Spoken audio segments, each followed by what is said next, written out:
Good morning, afternoon, evening, folks. We are going to be starting here out of the transition with Ghosts of Tsushima. My name is Elmas, and I will be your host for this run.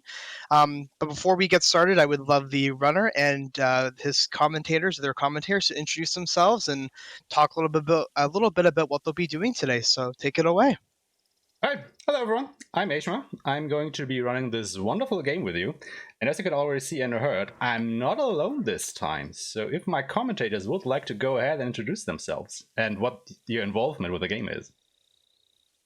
Hey, I'm Daisuke Tsuji. I'm an actor who plays Jin Sakai in Ghost of Tsushima. Hey, y'all. Hi everyone, my name is Earl T. Kim, and I am the actor who plays Norio in Ghost of Tsushima. Hi everyone. Hey y'all, my name is Marnelli Jabonero. I worked QA at Sucker Punch working on Ghost of Tsushima. Alright, and with that, with all of these lovely people, let's maybe go ahead and do a speedrun here. This will be the new game plus any % lethal difficulty category of the game. And as the game already tells you here, death is close at hand. A single sword strike is lethal, which basically means I will more or less be one hit during the whole time. So this is going to be fun. So let's get that started. We will be playing with the English subtitles just so we can actually hear what both Daisuke and Earl have contributed to this game. And with that, we are already at the point where we would need the horse's name from the incentive that we did. So if you could go ahead and close the bid one now and tell me the name that has the most money behind it. Yeah, so fun stuff with that. We actually are on a tie for both Kaz and Noru, I believe. So all right. Nobu, sorry, and Kaze. So it's runner's choice for that and for the other incentive as well. Well, that is totally perfect. Then we will just go ahead with Nobu and take the second name a little bit behind. Yes! But do please remember that the second incentive about Lord Shimura can run until the very end of this run. So if you could just keep that rolling, that would be great. You know, get a little bit of more donation money during this one. I think that's a good idea. Yes. Yeah, of course. We can definitely keep that incentive open. I will get on that right now. All right. So I think, let's not wait around any longer. If you guys are ready, let's get the speedrun rolling. Somebody ready on time? This is exciting. We are. You count us down, and we will be good to go to start time. All right. Then with that, let's start this one in 3, 2, 1, go. All right. Welcome to the wonderful island of Tsushima, everyone. This island has a little bit of a Mongol problem at the moment because it has been invaded and all of these samurai has been killed off. Now, we will be playing the New Game Plus category, as I just said earlier. And I actually don't want to talk too much because this intro sequence is just so beautiful. All this dramatic build-up going right here, the music, the emotions flowing and whatnot. Jin riding on his horse Nobu that we just named after this wonderful pompous grass field here, and we just want to ride through that with the music, but we will immediately turn around and ride back into the forest. Oh. So, it's like I forgot something. We're speed running here, so we don't have time for all this, anticipating bullshit or whatnot. We want to go fast, so we ride back into the forest to our first quest. I love it. So this riding section is, nothing too special. It's just a straight line to the first quest of the game, which will be the Warrior's Code. Very special. Yeah, very special, of course. But yeah, basically all these samurai have been killed off during the initial Mongol invasion, except two. One being Jin Sakai, our main protagonist, and the other being his uncle, Lord Shimura, the lord of the whole island of Tsushima. And Jin believes in the first act that by rescuing his uncle, they will have a fighting chance against the Mongols. So that is what we are setting out to do during the first act here. Now, there are three main reasons why we run the New Game Plus category of this game. The first one being, if you know the game, you notice that we could completely skip the prologue of the game. All what I just described to you, we skip over that, we immediately start in the main portion of the game, and that already saves us about 40 to 42 minutes of speedrun time, which we all are pretty glad about because, while the prologue is pretty nice to do the first time around with setting up all the stories and getting tutorials and whatnot, it's getting kind of stale during a speedrun setting if you do it for the 20th time or so we are glad you can just go ahead and skip that. Now, the second reason why we do New Game Plus is because we can skip all of the cutscenes. And even though we are only going to be doing the main quest of the game, all of the cutscenes during all these main quests amount to about 2 hours of time that we just have to sit there and watch stuff happen. So, you know, by skipping the prologue and skipping the cutscenes, we immediately cut out about 2.5 hours of runtime out of the speedrun. And then, of course, the third reason for doing a New Game Plus run is that since this is a New Game Plus run, of course, we will transfer all of our techniques, all of our upgrades, armor sets, and whatnot right into our save file here from a previous save file. So we basically start out with, you know, end game power right from the beginning. However, even though I have access to all of my ghost tools and weapon and whatnot, I still don't have any on me at the moment because the game takes those away from you. So I will still have to go ahead and buy some arrows and bombs and whatnot when I get the chance to do that. But for now, we are accompanied by Yuna, who actually saved Jin in the beginning of the game. It's basically the reason why he survived. And in exchange for her help, to help, you know, rescue Lord Shimura, she wants us to help her rescue her brother Taka, who is being held prisoner by the Mongols. And she suspects that he's being held prisoner in this camp that we just saw it right here. So, let's see if you can actually go ahead and find this brother of hers.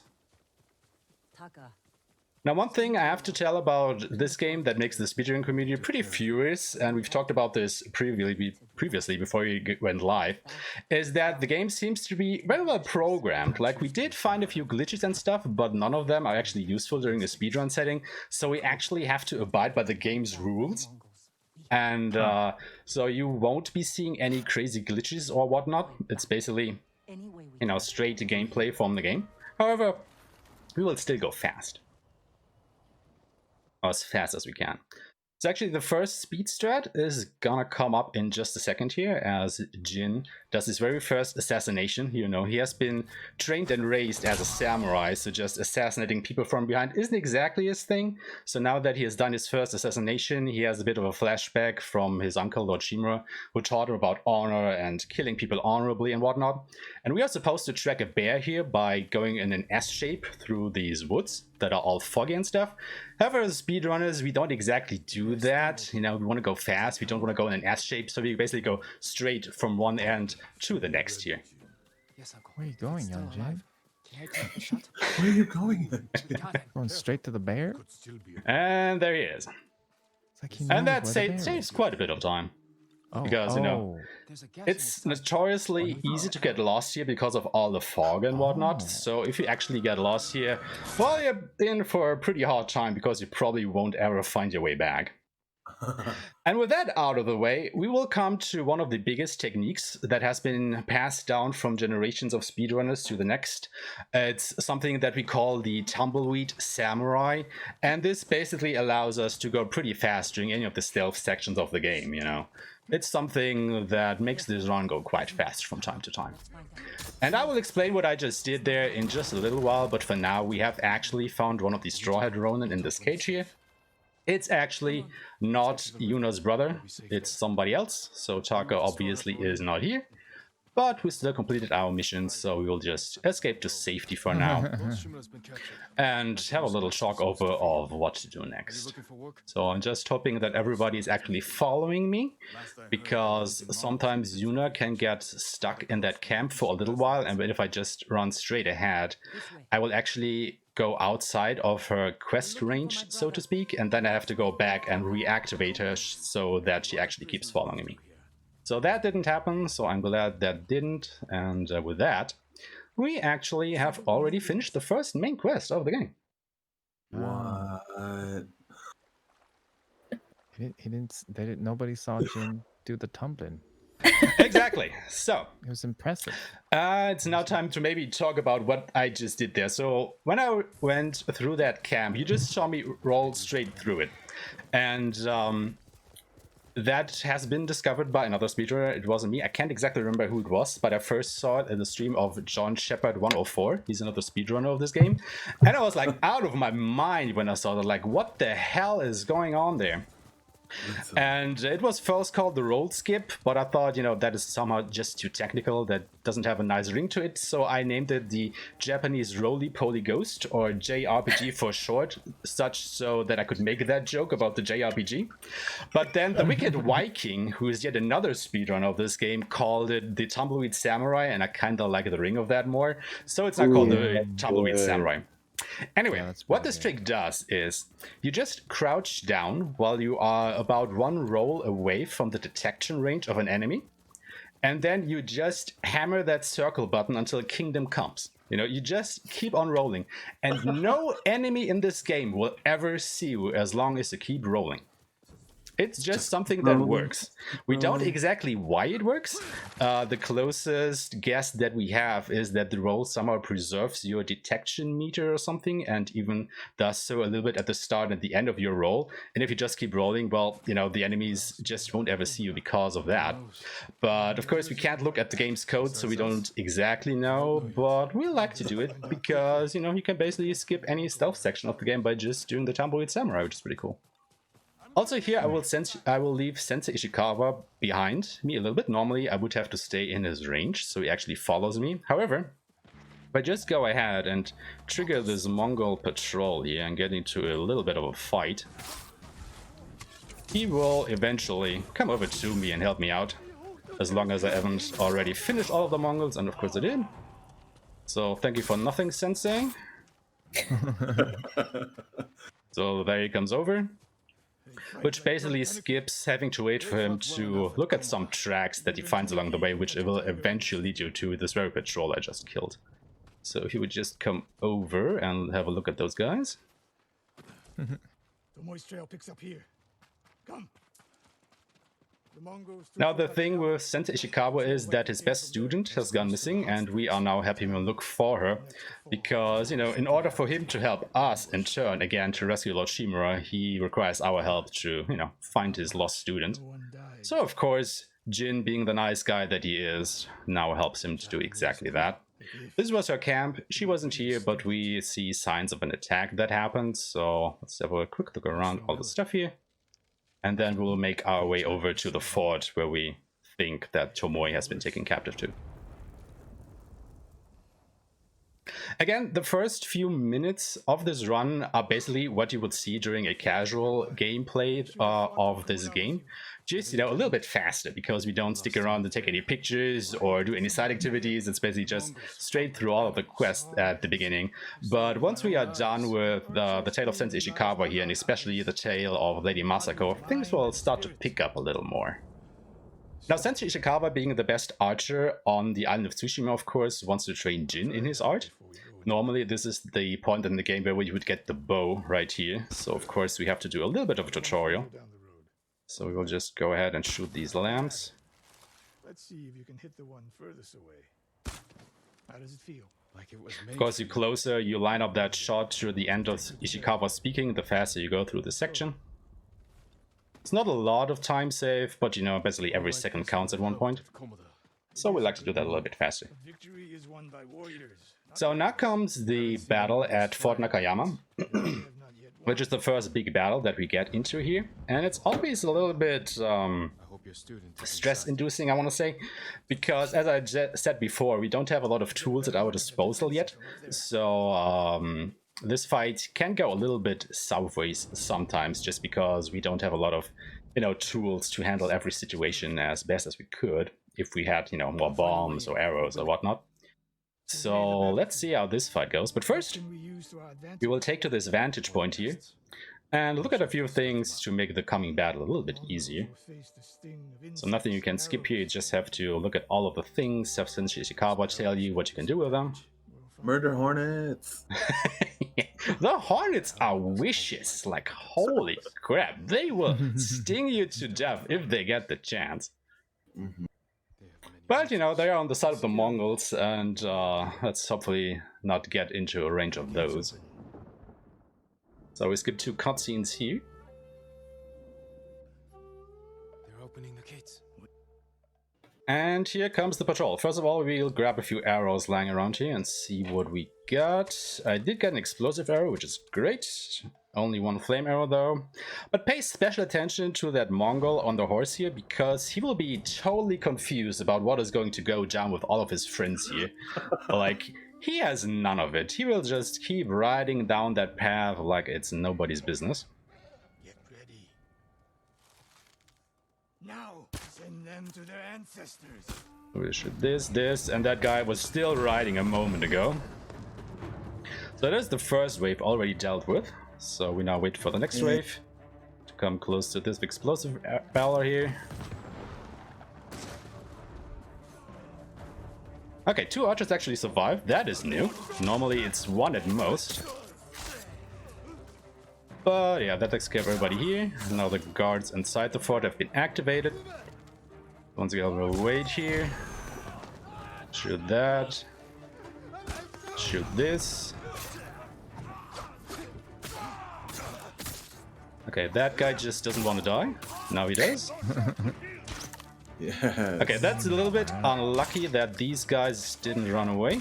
So I have to actually go ahead and kill them manually. Okay, now that we've dealt with all the guards here, we will just reload the checkpoint, because that makes it so that Sensei Ishikawa also already spawned at the point in the fort where he would have to go to. So we don't have to wait for him to actually go to this point, which saves a few seconds. Clever. And now that we have cleared the fort, it's time to have a look around and see if we can actually find Tomoe. Someone's personal quarters. Excuse me. Tomoe's kimono. The Mongols freed her. Why? Exactly. Why did they do that? Well, as it turns out, Tomoe actually has switched sides.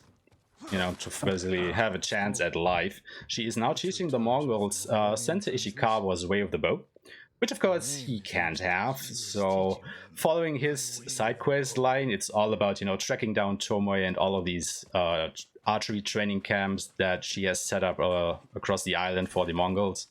However, since we will only be doing the main quest of the game, we won't see any of that, but this quest is enough to get Sensei Ishikawa on our side, so we are totally fine with that, because who has time for all of these side quests? Like, holy crap.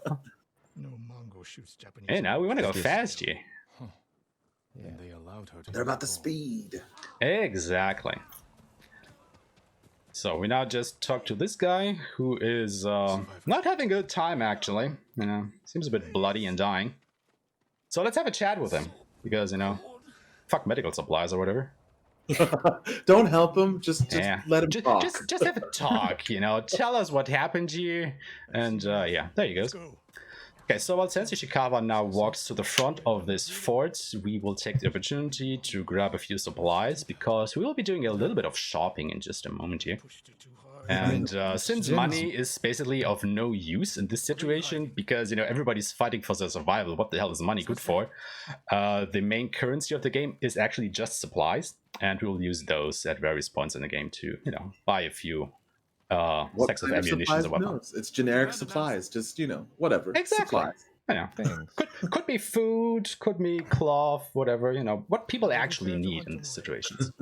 Everyone needs generic supplies. Exactly. Now you gotta be prepared for COVID or whatever. Anyway, that takes care of the tale of Sensei Ishikawa.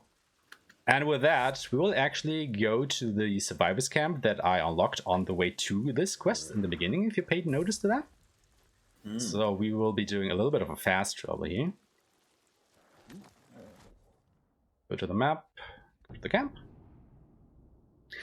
And what I will do, I will buy all of the black powder bombs and explosive arrows that I can, because the Ghost of Tsushima is actually Michael Bay in disguise. He likes explosions like nobody's business.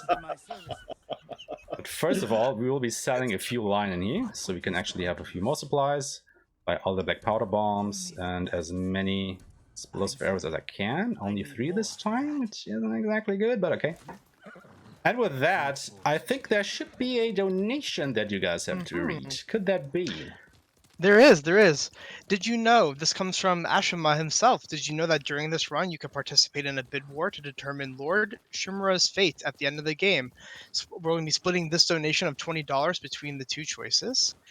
And with that as well, we also had a $40 donation to Commentator's Choice regarding the incentive between Lord Shimura as well. So currently we are tied at $30 each for the Shimura Alright. incentive. So Well, then Commentator's let's Choice for 40. Then let's just keep that rolling and split again between the two, just so that somebody can sweep in and maybe tip the scales in one favor or the other. But we need to have a winner at the end of this run eventually. So guys, get to donating. It's for a good cause. We are, of course, saving some doggies here, and in the meantime, I will get hit by an arrow and lose my horse, which is totally fine. Totally calculated. Doing stuff like that makes the run go on a little bit longer, gives you guys more time to donate and stuff. It's all calculated. Don't worry about it. It's true. It's all staged. Of course it's not. But yeah, we are now on our way to the next quest. And since this actually takes a little bit of time, I finally have some time to have my commentators here give a little bit of the spotlight. So what are you guys thinking about the run so far? I mean, you basically have no idea what the speedrun is about, right? You have no idea what's going to happen. You've never seen it. You know none of the strategies and whatnot. No, No. I've not seen a Ghost speedrun at all. So I'm right now just sitting there being like, I'm sorry. He just got through the first. How? That's so crazy. Like, I'm just still blown away by the rolling trick. Like, the rolling trick is like, that is wild. I don't know. Tumbleweed Samurai it might be my new favorite thing. Yeah, it's like funny to see. Like every time somebody comes into my stream and sees that, they all like, "What the hell? What are you doing? What?" And I can guarantee you, everybody of you can do that. There is no basically trick to it. Just start rolling while you're outside the detection range of an enemy, and you're good to go. Yeah, and I would just get lost on the island. Like, I can't remember where everything is, Yeah, I think that's another thing. Just watching you like be so like direct in your navigation and being like, we need to go this way. I'm going this way. Like, it's like, he knows this island, y'all. Well, that is just something that basically comes with practice. Like the first few times you're probably going to do the speech, and you will open the map very often just to double check where you're actually going, setting down waypoints and whatnot. But after a while, you basically, you know certain sites that you just orientate yourself with, and you will just follow those along, and then makes the process go a little bit better here. Also, you don't have to look at this bloodstain there. You only have to look at these tracks here to move this along, so that saves us a little bit more time. Through that bloodstain. Exactly. Who needs to look at blood? I mean, you see blood, you know what happened, There's right? so much blood already. It's not like that Jin has any kind of detection device who can say, "Oh yeah, this is Lady Masako's blood," or whatever. Yeah. He tastes it. Could you imagine? He like, it's Lady Masako. I mean, if he would know how Lady Masako's blood tastes, I would have a few more questions to him. I know, exactly. But, that's what happens in the Legends version of when we're all vampires. Maybe. Concern was mostly just the fact that it's like, hey, look, blood on the ground. Let me lick it. Ooh, treat. Also, just for reference, this tumbleweed samurai thing, we tried that in Legends. It doesn't work. We don't know why, but before you guys get your hopes up, it does not work there, and believe me, we have tried. We have tried really hard to make that work, but it just doesn't. Probably some kind of latency issues, because we can't imagine that Legends has been programmed differently than the main game. But again, we can't look at the program code, so we can't tell you why it doesn't work there. But we just chalk it up to latency issues. Nothing gets past those I don't know, not Nether Realm. Mongol. Yeah. The Onis are very perceptive at that point, definitely. But yeah, this is Lady Masako. Oh, okay. This is Lady Masako. Her whole clan just got butchered by some traitors, and she's now out for revenge. So let's maybe go ahead and help her just a little bit to get her on the right path here. Everyone's favorite murder granny. Yeah, like, there is a certain pattern to a questline where you just go ahead and corner some of the conspirators against her clan. He starts talking dumb shit about her, and she just goes ahead and, you know... And that is actually why I mostly, but also I think the community started doing it as well, affectionately call Lady Masako Lady Massacre. Lady That's a good one, too. Massacre. Oh, that's a good one. I mean, it fits. It's so good. Lady Massacre. Right, so we just had a little talk with Sogen here. Lady Masako He's got such a suspects him punchable to have face. something to do with the conspirators. Find the armorer. So we now told him that Lady Masako is actually still alive here. And now at this point we'll actually get the first real armor that you get in the game, the samurai armor, because the armor you start with actually got broken during your, well, attack at Komoda Beach. However, we won't be using this armor at all during the speedrun, because as the first armor in the game, it's mostly defensive orientated, so it increases your health bar, it increases your defensive and stuff like that. And what the hell are we supposed to do with that? We want to go fast, we need all the offensive that we can get. So I will immediately switch back to the ghost armor. And you've probably seen it before, but during these sections where we have a little walkie-talkie over here, I keep jumping. And that is because during these sections, your character's movement speeds are slowed down so that the characters can actually have their talk here. However, your jumping speed is not slowed down for whatever reason, and that makes it so that during all of these sections we go just a little bit faster to our objective. Saves probably a couple of minutes over the course of the whole run here. And here comes Sogen. You of course have him spooked out. You know, he now knows that Lady Masako is still alive and that his assassination attempt basically failed. So what we are supposed to do here is trail him to the hideout where the other, conspirators are, well, hiding out.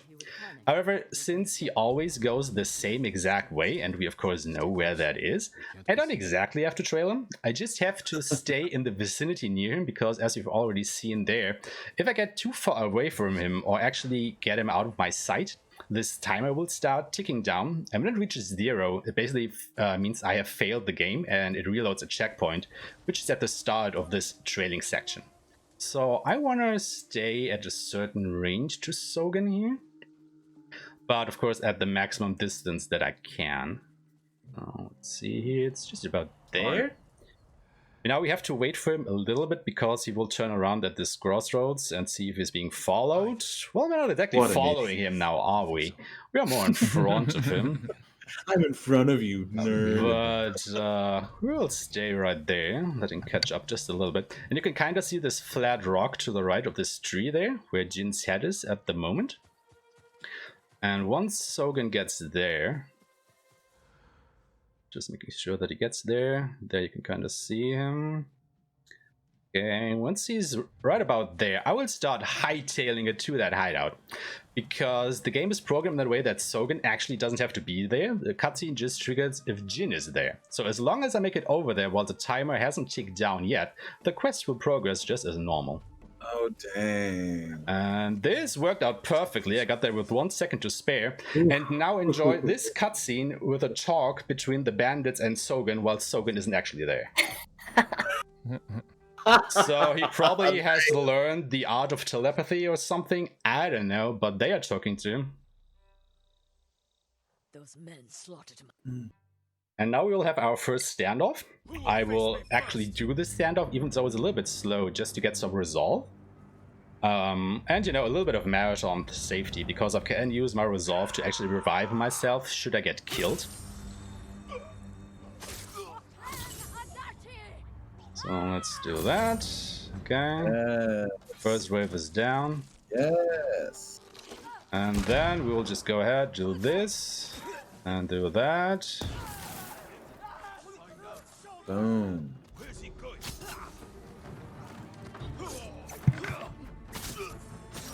I missed somebody. Nice. Who did I miss? Oh, you. Okay. And that takes care of that. Was a little bit slower than I would have liked, but I didn't get as many explosive arrows as I wanted to, so I opted to save one. Normally the guys that I just killed inside the inn there, I would shoot another explosive arrow to get rid of them immediately.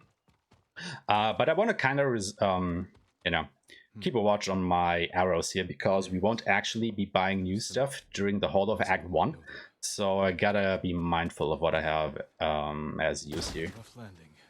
But yeah, that takes care of our third quest. We now have recruited Laser Masako to our cause and help us save our uncle. Well done. Done. So next quest will be the Broken Blacksmith. It's basically across half of the map here, so we actually have a little bit of time here. So, Daisuke, why Yes. don't you go ahead and tell us a little bit about your D&E saga, because apparently you guys started your own YouTube channel, having all kinds of interviews with the other voice actors of the game. How did that actually come to be? Like, was that something you guys had planned, or how did that start? Oh God, no. Yeah.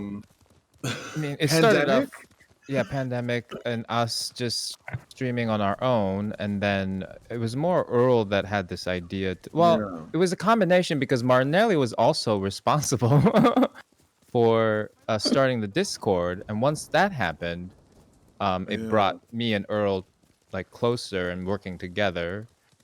And so yeah, I think you're seeing the team of Dandy's saga, interestingly enough. Yeah, it is. This is pretty much the core, like the chorus Dandy Saga group. Mainly because, yeah, we started streaming.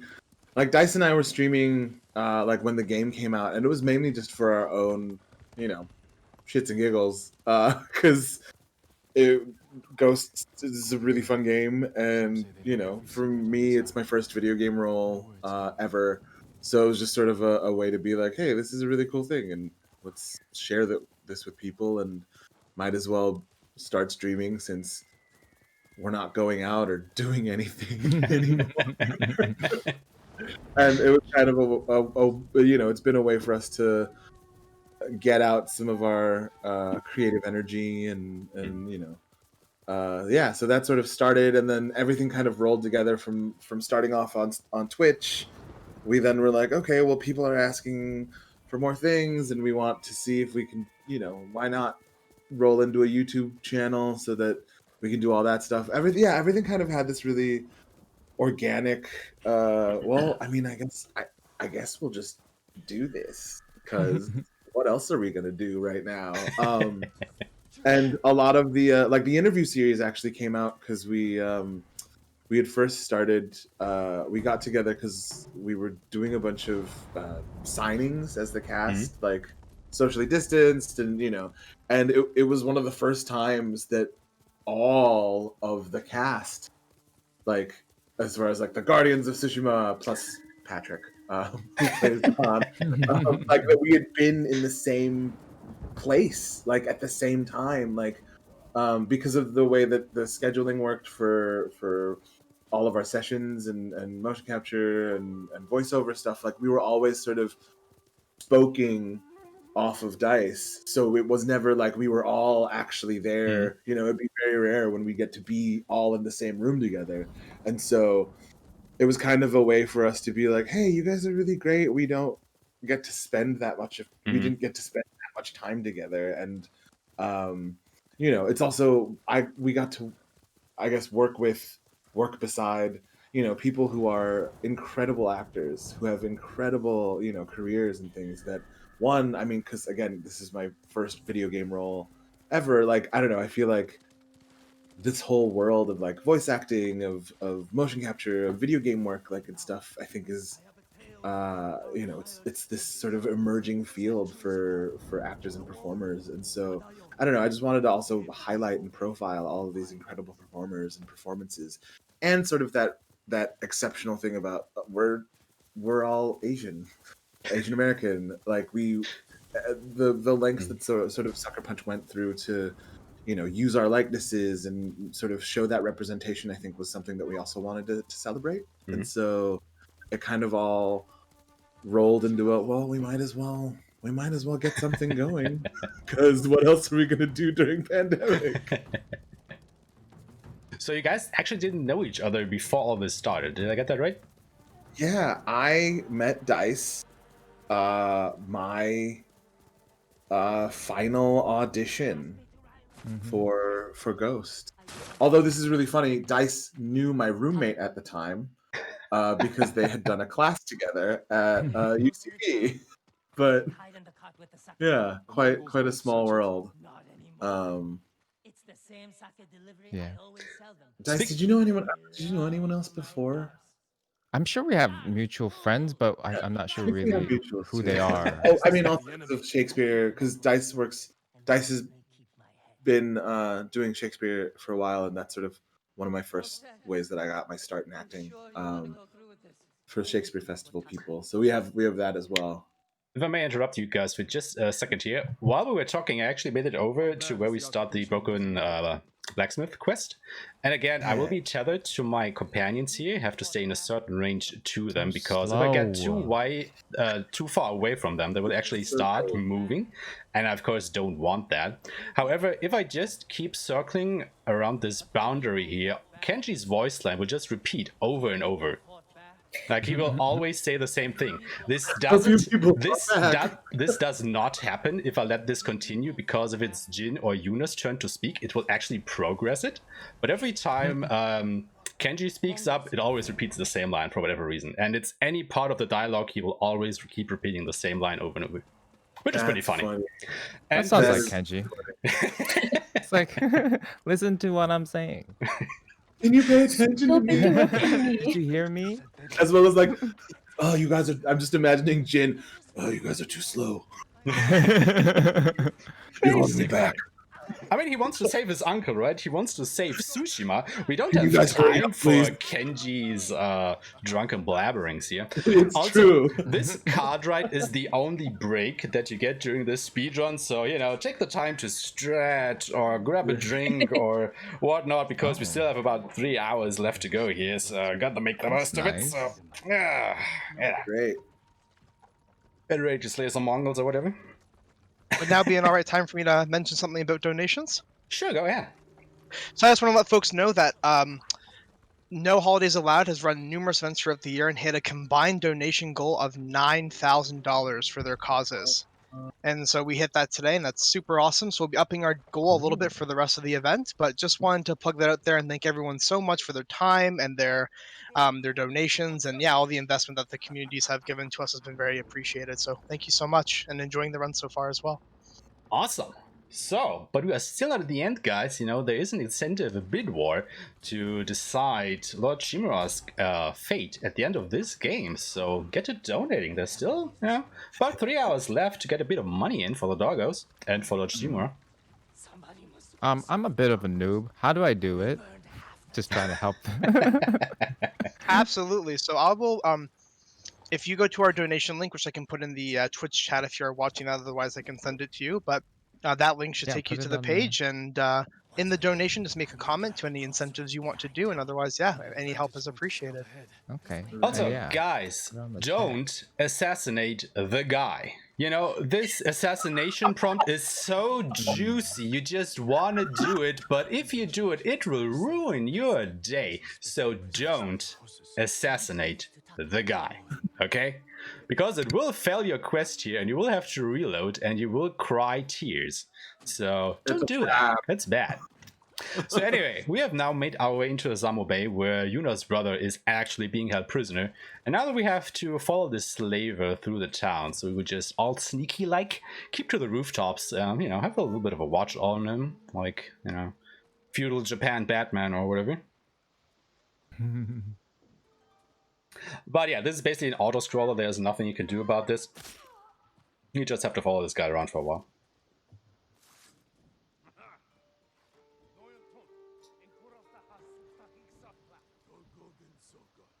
You know, this is one of the points in the game where I would just wish that somehow you can find some kind of Mongol translation book so that Jin could actually start picking up on their language, so he could actually understand what they're saying at times, because I want to know what the hell they're talking about there.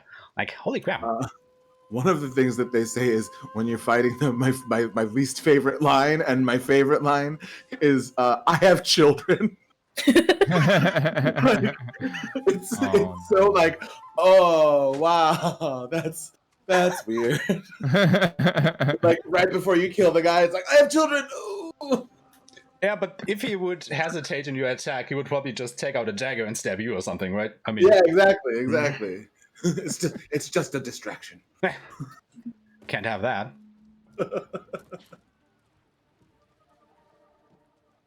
Alright, so we are kinda getting to the end of this trailing section, where our friend, the Mongol slaver here, will have another bit of a conversation right about there, I want to say. So... Also, this guy is like kinda deaf, I want to say, because once he walks under that thing, and I just jump on top of that, no reaction. No, I you're mean, just silent. You know. You're so cool. Oh, actually, no, you can't even say that because of the dust.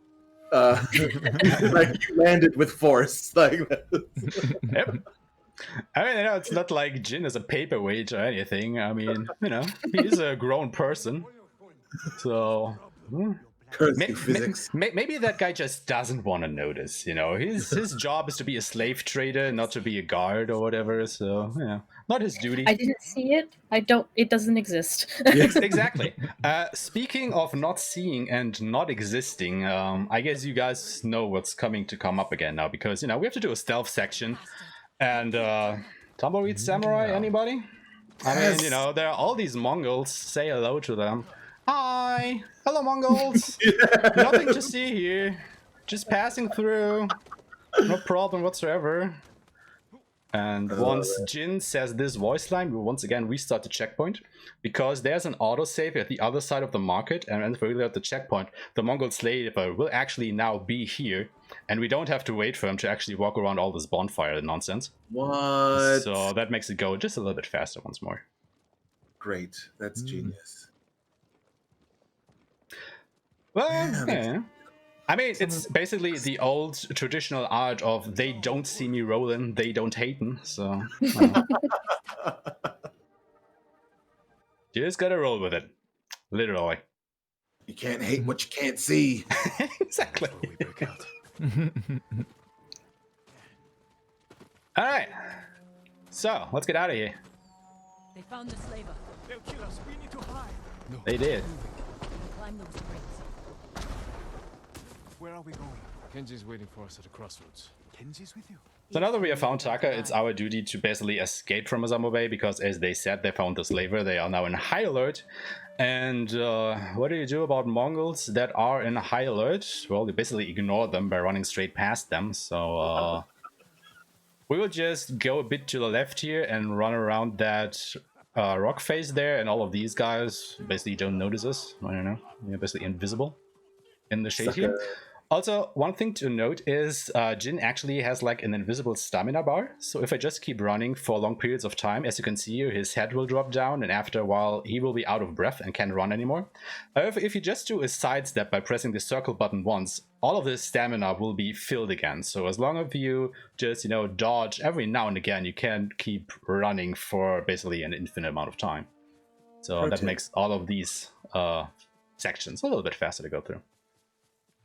Horses, they're coming for us. Get in the tall And grass. now we have Stay basically escaped. There There comes Kenji. Ooh! It's Kenji. Taka, you made it. Were you followed? No, but we can't go back Good to old my place. Kenji. It's crawling with Mongols. I don't know, I just really like Kenji's pronunciation of Mongols at this point. It sounds so strange to my ears, but I don't know, it's just funny. And then again, of course, Kenji is a funny guy. And this is another walkie-talkie section. As I said before, your movement speed is slowed down except your jump. To figure out where to go. So while all of our companions just ride along like nothing happened, we will just do the monkey dance You here all right? and jump up this hill. I can help with one of those. How appropriate. Taka, you've been I mean, I don't know, Daisuke, did you do that during rehearsals or something? Like when everybody was Which one? walking or riding, you were just jumping alongside them to go faster? Because you wanted to see your uncle or something? Hopping around like a monkey. I owe Yuna my life. Yeah. I did the mocap for that. have something in common. Okay. and nobody was like, Daisuke, what are you doing? No, I was just joking. Sorry, I was just figuring out how to watch They this. have a fort. Hold on. So, and that already takes Nice, care of the okay. broken blacksmith. Yoo! Oh, We have rescued Yuna's brother. So now we have recruited Yuna, Taka, Lady Masako, and Sensei Ishikawa. So now it's actually time to go ahead and recruit the Straw Hat Ronin for our cause. Because if you remember, during the very first quest I did, but we actually didn't find Taka, we did find a Straw Hat Ronin. And he told us that the rest of them are basically hiding out in the Kishi grasslands. So we will now go over there and have a look for them. So that is also why I grabbed the Tsutsu Bamboo Strike fast travel point while I was riding to start the Broken Blacksmith, so I can fast travel here to be able to make this trip a little bit shorter. Because even though the Tsutsu Bamboo Strike is a little bit out of the way between the Tale of Lady Masako and the Broken Blacksmith, it's still faster to grab it here. Because otherwise, you know, you had to ride down here from Archer's Rise and whatnot, and that would just take enormous amounts of time. Yeah. Too much smoke. I mean, that's what you. I mean, that the thing that I'm finding most, like all the notes that I'm taking are like, oh yeah, you can do that. That makes sense. That is way quicker. Duh. Well, I want to say you haven't seen too much yet. I mean, you've seen the Tumbleweed Samurai, but we haven't had many big battles where I had access to a lot of explosive arrows and bombs and whatnot. But I do now. So, yeah, enjoy the next fight that's going to come up here. I'm excited. Because if I do it right, it's going to be interesting. Ryuzo time. Oh yeah, exactly. We will now meet one of Jin's oldest friends, Ryuzo. They've basically been best buds since their childhood, and it's time for a little bit of a reunion here. Trying to get away from his attackers. But of course, the reunion will be cut short by some invading Mongols, you know, It always disrupting is. our conversation. So rude. Rude. Exactly. Thanks, Mongols. Jeez. Just trying to have a nice catch up with my old friend. This is for Komoda Beach. Kill them all. Just do the standoff here. Roll to this guy. Should make him leave. And those guys, Let them surround us. not all of them got hit. Oh man, that one guy was so excited for a second. Foam has And then he dropped his And that is that fight. Nice. So if you're wondering what is actually happening during all these fights, you know, because I'm barely touching most of the enemies that surround me, that is because we are using a terror build. Now, if you know the game a little bit, you know that the terror effect makes it basically so that if you kill an enemy or if you lose certain abilities, all the other enemies have a certain chance to basically drop their weapons and run away in fear. And we try to maximize that as much as possible. So that is actually why I am using the ghost armor here, and I'm really glad that we can use it during a New Game Plus speedrun, because I think it's one of the coolest looking armor sets in the game. But it has an 40% chance of triggering that Terrify effect whenever I kill an enemy. And then we load that armor up with some charms, which are basically passive bonuses that you slot into your armors. And there are a few charms in the game that give you or increase the percentage chance of certain effects happening. And then there is another major charm that makes it so that when I throw a black powder bomb, the enemies ignite on fire. And there are yet more charms that make it so that when an enemy calls on fire, other enemies again have a chance to get terrified. And all of that just basically compounds back in on itself, and I basically don't have to fight a lot of enemies whenever I get into a fight situation, because I will just throw a bomb and most of them will start running away, and I have to just do a little bit of cleanup and I'm done with the fights. I believe it's worth fighting for. I've always been a dreamer. Well, It can't have been easy. that's keeping the awesome. Straw Hats together That's on like Komoda you. Beach. I don't know. I just love that maximizing.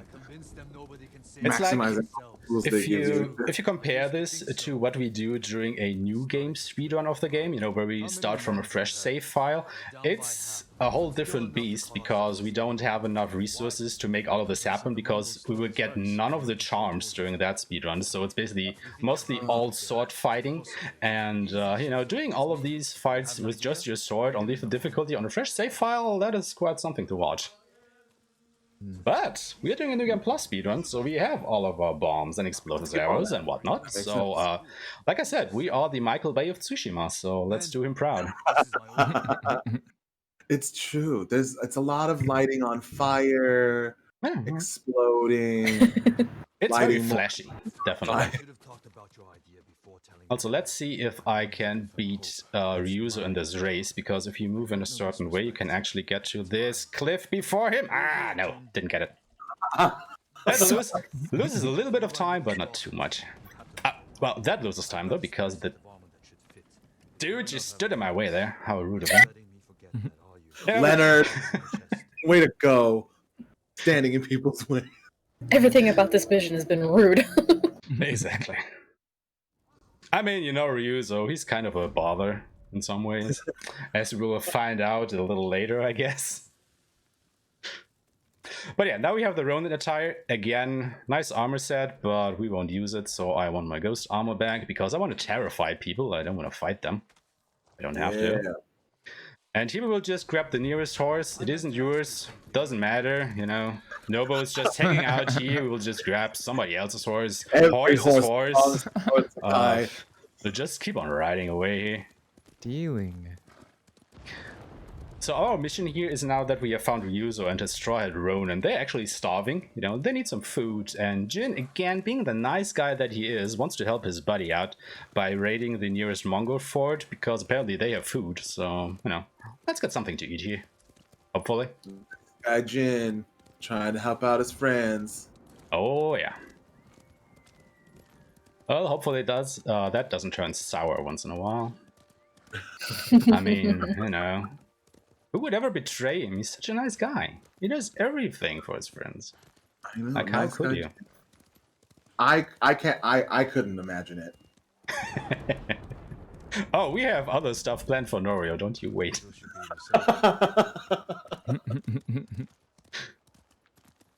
Okay, so somehow, magically, all the Ronin got here before me, even though I was definitely the first guy to leave that camp with a foreign horse and went there in a straight line. But no, they've got here before me. I don't know how. Magic? I don't know, ninjutsu? Magic, probably. Something like... There's a Ronin ninjutsu. Yeah, and yeah, it's one of these other secret techniques that Ryuzo has that he just doesn't tell us about. Like, if he would tell me how we could teleport around the map like that, I would totally use that during the speedrun. But the guy just isn't telling, no matter how much I talk to him. It's like really rude, Ryuzo. Okay, They have so... open air mystery about themselves, you know. Okay, can this quest trigger, please? Hello? Ah, there we go. Alright, we will now infiltrate this lighthouse and light it. Once again, just drop down here, crouch, roll. Hello guys! Nothing to see here. And then we'll grab up here.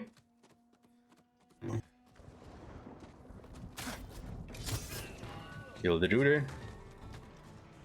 What we're trying to do here is we will disable the Mongol alarm systems and then light the lighthouse, which will tell Ryuzo and his men to come and help us attack it. Because, you know, food. And we will actually watch this cutscene because it is faster to watch it than to skip it. Because when you skip a cutscene, it basically reloads an autosave that has been placed after the cutscene that you just skipped. And because you would have to go through a loading screen to get there, it is mostly faster to just watch these short cutscenes because the loading screen will probably take longer. Huh? So we will now throw a bomb. Kill that guy. Kill them all. Which scenes to cut? Lines from the game.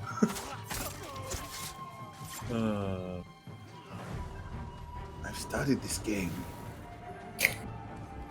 Which scenes to watch?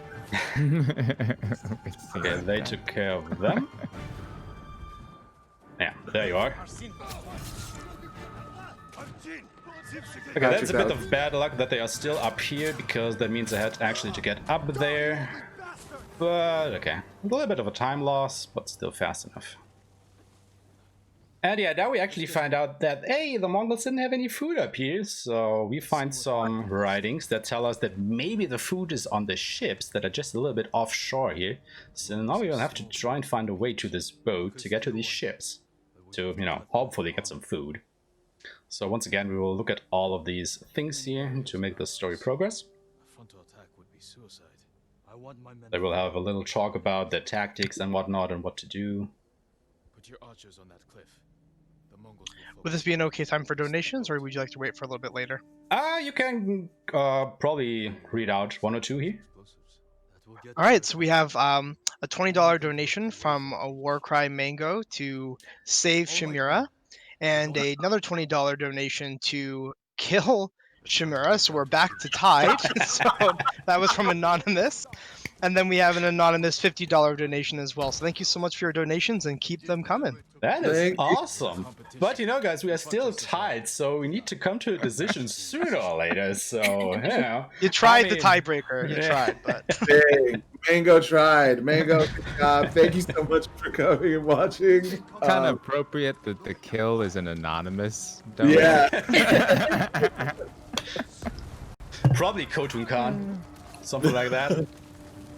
I know, he's trying to sabotage us. We need to move quickly. Take an oar. Alright, so again, Tumbleweed Samurai through the camp here, so we can get on that boat and we don't have to do anything. No one saw us. And now we are on a boat. On a boat. Oh, we on a boat. And we love Mongol boats because they are stock full of all kinds of bombs and, you know, sticky bombs, ammunition and kunai, so it's a really nice place to stock up on supplies here. Not only the supplies that you use to buy stuff, Literal but, you know, supplies. exactly. The other kind of supplies, the explodey ones. So grab as much as we can here. Then we will wait for Yuzo to open the door. Surprise them. Count to 3. So 1, 2, 3. Throw a bomb. Have to move fast.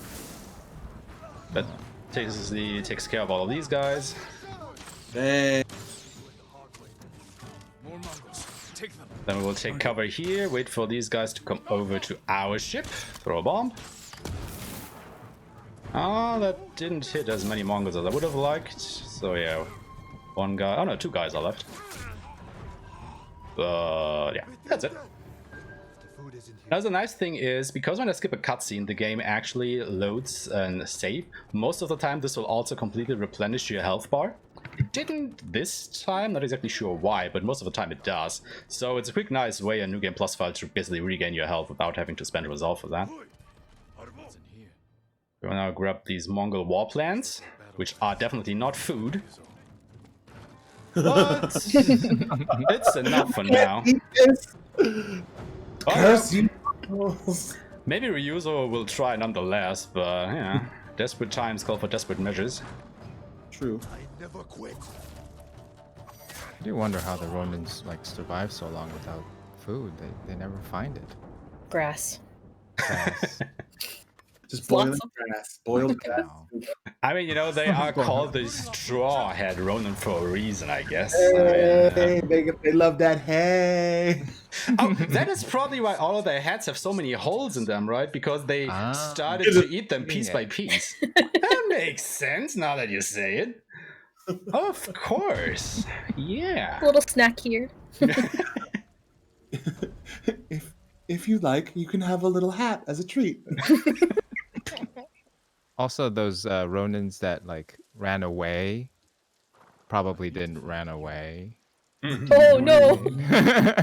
Oh You know what no! I mean? Cannibal Ronin. Yo, what is that stew? Oh, that's Shinzo. What?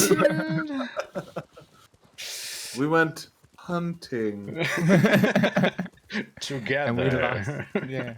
Visual in my mind because I've been watching gameplay of The Forest lately, so it's just like, Oh, hmm. delicious. Yummy. Delicious. Delicious Ronin. I know there You goes the name. protein somehow, right? I mean, probably a little street though. So anyway, now that we have recruited all the allies that we can, it's actually, you know, time for Taka to smooth us up a little something we can actually use to infiltrate Castle Kaneda. Because it actually has quite a few high walls, and we need something to penetrate that. So we will now liberate the town of Komatsu Forge, because, you know, as the name suggests, it has a forge, and we can use that. So let's go ahead and kill a few Mongols around here. Fighting ahead. Mongols down. So let's just go ahead, assassinate. Oh, that's perfect. He actually went into that, so I could assassinate all 3 of them. Well, that never happened before, Well, there you go. Is that but you? I'll take it. Now, for some reason, when you reload this checkpoint or when you skip this cutscene, these 2 archers I just killed respawn every time. How many survivors are left? I don't know why. They're just always there. But not a big problem. Just kill them again. You killed all these men by yourself? And then we will go over to this house and wait for Yuno to finish a dialogue, because when we stand here, she will just zoom over as soon as she is done over there. To do. I was out here leading villagers. Like there, normally she doesn't run that fast. Trapped over here by the Mongol. She got the zoomies. She just wants to get to Jin, you know. Forge working? Yes. Speaking of which, how much did you guys actually know about your roles in the game before you got actually cast as, you know, the voice cast of it? Like, did you know the whole story? Were you able to read the whole script, or was it fed piecemeal to you, or?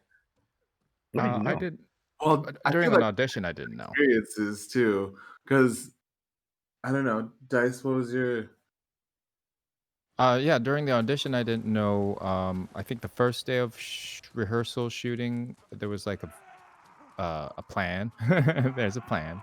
There's an overall arc, you know, acts, but you know, a basic structure, but not specific stuff, you know. So yeah, so you have to figure out a lot of stuff on the way Yeah. as you're working through it. How about you, Earl? I mean, I didn't really know anything for a while. I feel like a lot of my things figuring stuff out came from like our last audition, or my last audition, where I was actually this, which is where I met Dice, and then because stuff sort of got filled in order for us to do the audition for Norio, and then Hide.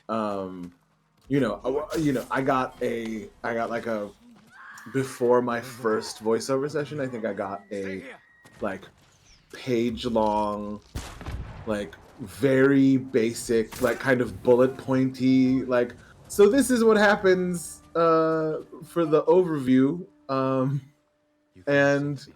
this is kind of what's happening in your stories. But my story, like, I don't know, I feel like there was a lot of as far as my particular tales go, like there was rewriting and morphing and blending and mixing of stuff that we had sort of discussed and talked about as far as plot and character goes. But it was sort of figuring it out as we go along. For specifics, you know, the sort of, I think, like Dice was saying, like the skeleton was sort of laid out for us. But So were you guys able to give any input to your roles? Because, you know, you are actors, you've acted other roles. So was that something you could do for your roles in Ghost of Tsushima? Like, you know, that is totally out of character, I'm not going to do that, you have to rewrite that scene, stuff like that? I don't think there was anything. I don't know. I don't know if there's anything that dramatic as far as I don't think there was like refusal like this. But I definitely, you know, I think we, at least for myself, definitely we felt empowered by the team enough, and like because a lot of the sessions, like the writers were actually there with us. You know, I feel like we went about it in, you know, diplomatic and professional ways of like, so can I ask you a question about this, or like, hey, so what do you mean by this? And then sort of, you know, there are also certain times where, again, like with the assistance of Yumitan, who is our cultural supervisor, just being like, so this isn't gonna work, like what you've written as far as like dialogue, if you want for this to happen, it doesn't particularly make sense because we can't, you know, and just sort of explaining why certain sections kind of we were hoping to get some changes in and things, you know. I think it was more that, because yeah, I don't think there was ever, I don't know, Dice, I don't know if you had any like absolutely not, you want me to wear a fundori? No, I don't know, like Everyone stay close to me. There was one. I'm obviously I'm not gonna go into details about it, but there was one mission that I didn't agree with the ending, and but I had to record it. At the end of the day, I was like, oh, well, I just got to do my job and just say the lines. But I said my piece, and you know, I had my reasons, and I would tell them like, hey, this mission makes Jin look like this and this and that. And I think they listened because I never found it in the game. So Oh, really? I think So they cut the it, whole yeah. quest out. Yeah. Oh. I can't say what it was because it's not canon Yeah, anymore. Unless they bring it back or something, which so I don't think I they can will. just see the eyes of every data miner out there like gleaming if they can find the code for that quest still in the game, you know, to data mine it out and drag it out into the surface again. So The sea yeah. wanted to be seen. That's like video game Interesting. tabloid fodder. Clickbait. Yeah, that's total clickbait. Like, I mean, you know, video game journalism, but But yeah, it's a diplomatic thing of like if I have issues with something or I would ask questions for clarification or I would say I don't think this is a good idea because X, Y, and Z. You know? yeah, I feel like that was one of the things that I did really appreciate about the entire process of Ghost, like the, you know, Sucker Punch, like the writing team, you know, they were so willing. I don't know, they, you know, as far as just, I think it's a two-way street that everyone recognized that, you know, sort of the game that we were working on was pretty special, and everyone was really excited about it. And so, you know, it's never like, I don't like this. I don't. Why are we doing? You know, it's just I want to understand what it is, like what the ideas were, and what the story was that we were trying to tell. You know, and so. And then sort of being able to find a way that we can do that. You know, so when together. did you guys ever get the feeling that this was really a special game that you were working on, that this was a special occasion? Like, was there, can you remember like one instance where that just really popped into your mind? It was the trailer for me when the trailers came out. I think the very first trailer release, like, it's actually funny because I remember getting to see it, like a snippet of it before it debuted. I think during one of my sessions, I think one of the, I don't, not going to say names, but they were just like, oh, we have to watch this real quick. So if you can stay in the room. Just, but I think that was sort of one of those like, oh my god. I mean, just in the like, yeah, just watching that original Game Awards. Was it the Game Awards? Or no, Paris Games Week trailer? Is that? Oh yeah. That one.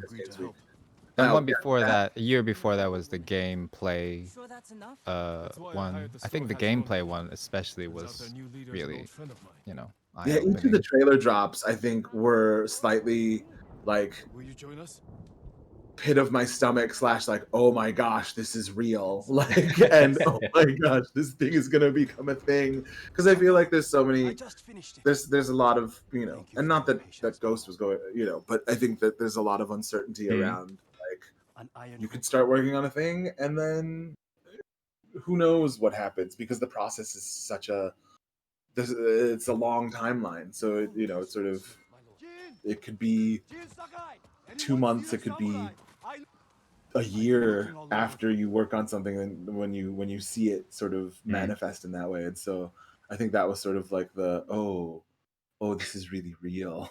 Yeah, I remember Dice saying that he was kind of, I don't know, anxious or afraid because you are basically, you know, the face of the game and you didn't know how it would turn out, how the reception would be. Did I get that right? At some points, yeah. I think making it, I wasn't thinking about it. I think when it was closer to release is when, you know, when it was scary, a little anxious. But yeah, after it came out, I felt very, very good. You know? As you should. Aeshmah, I have a question for you. Yes. Have you done a lot of speed runs with different games? And Actually, what? you know, I'm a bit in the same boat as you guys because I only started streaming and speedrunning this year. Like back in April, I started my Twitch stream in April, and the first game that I actually speedrun was the remake of Trials of Mana. I don't know if any of you guys know that in chat. And Yes. Ghost of Tsushima is actually only my second game ever that I'm doing speedruns for. So, you know, it's also something that I hold dear to my heart because it's basically the only game at the moment that I feature on my streams. Like, I speedrun it 3 times a week or something like that.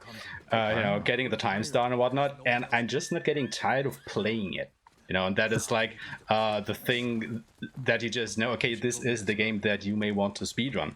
Now, the thing that kind of saddens my heart a little bit is that even though Ghost of Tsushima, you know, sold more than 5 million copies or something like that, is widely popular all around the globe, the speedrunning community for this game is really small. Like, we're about 6 active speedrunners around about. And, you know, we are looking for more people. So if you think that this game is cool, you know, just start speedrunning that. Go to speedrun.com, find Ghost of Tsushima, join the speedrunning community and the Discord. We're happy to help you out to learn this run because it's a really good game to speedrun because it's also quite user-friendly. Like I said before, you don't have to learn lots of crazy glitches or techniques or whatnot. Basically, what it all comes down to is playing the game well. And, you know, if you just spend enough time with it, everybody can learn it in a way. So, you know, if you guys want to speedrun it, I can teach you if you want. So, basically, you know. So, Carl, I'm free. Look at you. Oh man, I find speedruns so intimidating, and just like, I think it's also just the idea of the timer. Where I'm just like, I mean, you actually get kind of used to it. Like when I did my first speedrun, you know, we didn't have New Game Plus from the beginning because it was already patched in like about 3 months after it got released. So all we had was the New Game speedrun. And my first ever speedrun, I think it was on hard difficulty, took me about 9 hours. And since then, it has come down to about 7 or so. So, you know, that is a massive difference just because you start to play better. Now, of course, you know, a 7 to 9 hour run isn't something that just anybody can slot into their daily schedule, which is also why we started running other categories. Like the most popular category at the start of the speedrunning was the Act 1 any percent, where you would just start a save file up until you finish Shadow of the Samurai, and that was it. That was still a 3-hour speedrun, you know, just about the length that we are going to go for here. But you can definitely, you know, schedule a 3-hour time slot into your daily schedule instead of a 7 to 9 hour one. And of course, we all were happy when New Game Plus came around, so, you know, we could get that time down. It is now about a 3.5 hour run instead of a 7-hour run that we have to do. I mean, this other category still exists, but it's definitely not as active at the New Game Plus categories, just because, you know, they're a little bit more fun. You get to play around with all the cool ghost tools and whatnot, and they are probably also a bit more beginner-friendly, just because you have that cushion of safety with the bombs and other stuff, because as I touched on before, if you play on lethal from a fresh save file, you basically get one shot during the whole process, and if you don't have the mindset for that, it can get a little bit frustrating, I think. sure. But, you know, that is actually something that is really great about this game, because if you think about gaming in general and how difficulty is getting handled, most of the time, if you switch to higher difficulty, the only thing that happens is that the enemies get more spongy with their health bars and they deal more damage to you. Whereas I think that Ghost of Tsushima strikes a really good balance with that. And I think there's even a developer interview that touched upon that they were trying to, you know, mitigate that and find creative ways around that with all the damage that you deal. Because the only difference, basically, between hard and lethal, or basically lethal and any of the other difficulties, is that you deal a lot more damage, but not only the enemies, you as well, which is actually interesting because that makes the lethal difficulty of the game probably the fastest to speedrun, just because it deals so much more damage than in every other difficulty. That makes sense. That's so, yeah, that's such an interesting thing. I don't know. I love lethal. I love this idea of lethal in that, yeah, it sort of returns this idea of danger to enemy fights, because I think that that's a thing that does happen where, like, yeah, you're saying the game, like, enemies will just become damage sponges and their health will go up, or, you know, but it doesn't actually affect the way you play. Whereas with lethal, it is demanding that you skill up. Like, it's demanding that you know, and in that sort of, it provides that visceral sensation of like, oh, I'm also dealing as much damage Like, but however, it makes the, I don't know. I feel like it's a different way of adding difficulty, and I think it's it's really And I funny. think the thing that is also nice about it is that it ties back into the narrative of the game. You know, it demands perfection, as you just said, which the samurai basically are all about, right? So it really makes you live out that samurai fantasy to the fullest. And Well, you know, in my opinion, it was like high time that we got a proper samurai game on any console. I was so looking forward to that, and yeah, now we have it. Yeah, I was gonna say lethal makes me a ghost because I use all the dirty tricks. Like I have to, because otherwise I won't win. I mean, then maybe that's the point. No, yeah, that's Maybe that's the point. Would now be an okay time to read some donations? If you could wait just a minute or two, because we are about to finish up this quest. Maybe we should actually start talking a little bit about what's happening on screen here again, but... Your army is Ronin. You have a little Ronin army. Give me just a second here, because I think all of you will enjoy the coming fight after we open this gate here. Oh, yeah. Because what we will just do is we will wait for this mosh pit of Mongols to happen over here. You know, we just wait over here for all of these guys to engage in battle, and then we will throw one bomb into the thick of it. And that should get rid of everybody if we did it right. Whoa, that's a party. Missed one guy, but good enough, I think. Oh, that's so great. I just love that bomb throw. Anyway, if you want to go for it for some donations, you can probably do so real quick. Absolutely. We have $30 from Anonymous with I Said Kill for the incentive. $20 from Nothing Sensible to Save Shimura, and then another $10 from Retrospective for Save Uncle, which I just assumed was the same thing. So we are again still at a tiebreaker of $100 a pop for this incentive. So people have to keep this up. I guess we have a little bit more time still for this to go on, another hour or so. Yeah, about 2 more hours actually. So the last quest will happen at about 3 hours and 15 minutes, I think. So we still have quite a ways to go here. I will make sure to call that out. Perfect. There we go, though. Also, interesting fact, in the sense of the story, you know, Lord Shimura, who is Jin's uncle, raised him basically as his son. And just during this week, one of my viewers actually started calling him Uncle Dad, because, you know, he's your uncle, but he also wants to be your dad. And then we quickly switched that around to Dad Uncle, and since that is still too long, we just started calling Shimura Dunkle now, which is short for Dad Uncle, you know, Dunkle. So here we are about to save Lord Dunkle in Castle Canada here, or whatever. Oh, Dunkle Shimura. Oh, that sounds like something that like baby Jin. Dunkle Shimura. Oh. So yeah, what happened actually in the game while we were talking all this while? So we did Hammer and Forge, where I was running around this town of Komatsu Forge. Then we liberated that from the Mongols, and you might actually have caught me walking by Yuna, like when she was sitting down at the river. You do not have to talk to her, you can just safely ignore her and run for that family, and you know, she doesn't mind. She is totally okay with being ignored, so you know, nothing there to worry about. Yuna's living her life. And then after that, since we had that forge, Taka was actually able to smithy up this grappling hook that we are using right now, which we can now use to infiltrate Castle Canada. However, before that happened, Ryuzo once again relied on our aid, because if you remember these Mongol war plans that we found on the ships, they feature some supply lines that Ryuzo and his men were trying to raid to finally get some food. However, their raiding went a bit awry, and half of his men got captured, so we helped him, you know, rescue those from the Mongols. And now that we finally have all the tools that we need, we have all of our allies, it is time to assault Castle Canada and finally free Lord Shimura from the Mongols.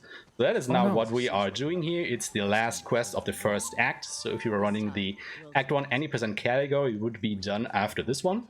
And it's basically the highlight of the first act, because it's this really big mission. You have all of your allies, you're fighting a lot of enemies in different battle scenarios and whatnot. So yeah, this is a really fitting end to the beginning of the game here. So all of you guys are leaving me alone, okay? Except you.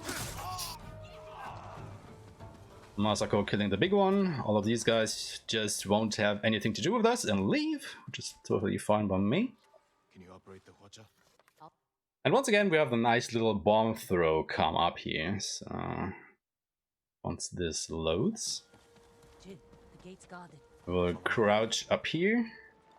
Wait for these guards to come underneath the bridge. Throw another bomb at them.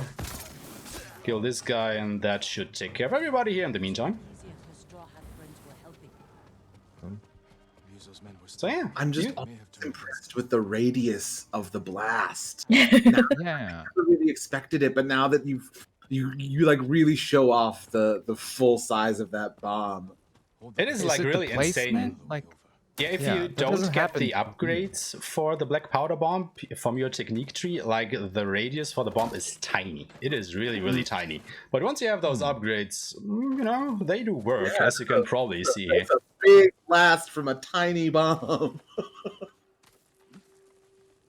So of course, if you're running the new game category from a fresh save file, you wouldn't be able to get those upgrades. So the black powder bombs are still useful, but definitely not as useful as they are here. So, where are my friends? There you all are. If you would follow me down here, please. That would be awesome of you. There you are. quiet. Because now that I opened the gate, I have Yuna back, and all of them normally clump up real nicely behind me. They kinda did.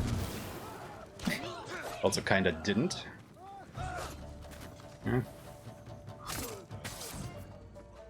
And because I dragged all of these guys into the fight and basically made them active, they will now start running away because, you know, terror. If they hadn't been part of the fight yet, I would have to fight them normally or assassinate them or whatever. That is why you want to activate those guys and then just assassinate these dudes. There's one more hiding behind here. Okay. And now it is time for our first duel, or, you know, duels are basically this game's version of a boss fight. And that is actually why I will switch my gear here to the Sakai armor, which we have equipped with different charms. And hey, it's Ryuzo! The Khan actually put a bounty on the ghost's head, and, you know, Ryuzo wants to collect that to finally buy some food for his people, but, yeah. He just We needs a don't. burger. We like our head, you know, we want to keep it, so we will have none of that. So what we Just basically do here is we use one of our techniques that you can learn in the game, which is the Dance of Wrath. You use 3 of your resolve points, those little yellow bubbles down in the lower left, and with 3 of Dances of Wrath and 9 resolve points, you basically skip that fight. ruthless. That was so fast. My lethal playthrough watched for like an hour while I just got my ass handed to me over and over again by Ryuzo. But that was that wasn't a new game plus. it wasn't So a New Game Plus. It was just a lethal new game. True, I didn't have a lot of stuff, but still, I just oh man, that was so fast. Fun fact for you guys, if you want to check it out, I have 2 playlists on my YouTube channel where I did the Broken Samurai challenge. So I started the game on hard and on lethal, and I completed every of the 24 duels in the game with the Broken Samurai armor, no charms, no techniques, no sword upgrades, no nothing. That was a bit of a challenge, but it was fun to do. And I think it taught me a thing or two about the swords fight in this game. So, you know, it definitely helped as training. Yeah, that sounds like proper training. Fun fact, Kojiro is, I think, a little bit misplaced for the time where you fight him, because he is basically as tough as both Shimura and Khotun Khan. And you fight him in Act 2 instead of Act 3 like the other two, so that is why I think that a lot of people have so many problems with him, because he is a tough cookie. Like probably everybody can attest to. Yep. You know, he drops some nice armor. I'm coming. Yeah. Ooh, yeah, that armor is so good. And there he is! We finally saved Dunkel! Yay! Oh. And we are nearly finished with Act 1. So we are basically 2 bomb throws away from finishing Act 1. So let's see if we can get it. I'm with you. That was the first one. No! Just A lot of people still staying around, wanting to play here. Okay. They don't want it to be over just yet. They want to hang on to the memories. Is the timer actually accurate for the stream? For the fallen warriors. Is it good or bad? Are we in trouble? Because if the timer is accurate here, I'm about not 1 minute, but I don't know, nearly a minute ahead of my personal best, I think. So It should be accurate, so that's good news. okay, so if we keep this up, this could yet be another world record. So all right, let's see about this. Our conversations made it faster. Talk fast. The swiftness of our conversation is accelerating the game. Yes. So maybe just to give you a little bit of the history of this particular category, I am at the moment the only active runner of the any percent new game plus lethal category. There was another Japanese speedrunner that was doing that, who was ahead of me for the, I don't know, first 1 or 2 weeks after New Game Plus was dropped. But ever since I beat his time and got the first world first sub 3 hour 30-minute run, he kinda stopped submitting runs to the leaderboard, so I don't know if I broke his spirit or not. But I just did another world record run of this game this past Friday, and the world record time is now 3 hours 22 minutes and 51 seconds. So you know, let's see if we can maybe beat this once again. 2 hours. Just 1 hour 22 minutes moment, right? Clock's ticking. So anyway, now we are finally in Act 2, basically, and from this point onward, the run will just go faster and faster, because if you noticed, I only did 1 stop to go and buy ammunition during Act 1, because there's just no good place to restock at any point during Act 1. However, the developers were nice enough to, you know, place one of these trappers where you can buy stuff close to the fast travel points, so now it's really quick to just travel somewhere, buy some supplies, and continue on. So every quest from here on out will basically follow the formula of me traveling somewhere, buying enough bombs and arrows as much as I can carry, go to the fight sequence, and just, you know, go full Michael Bay on them. So let's see about that. Nope, full Michael Bay. You know, we're not half-assing anything here. So do you so you don't buy everything? Do you just focus on the bomb and the exploding arrows? Yes and no. So definitely it's more like a priority list in which you want to buy stuff. Like the first priority will always be black powder bombs, because those are the most useful, as they can clear whole waves of enemies in one throw. You just saw.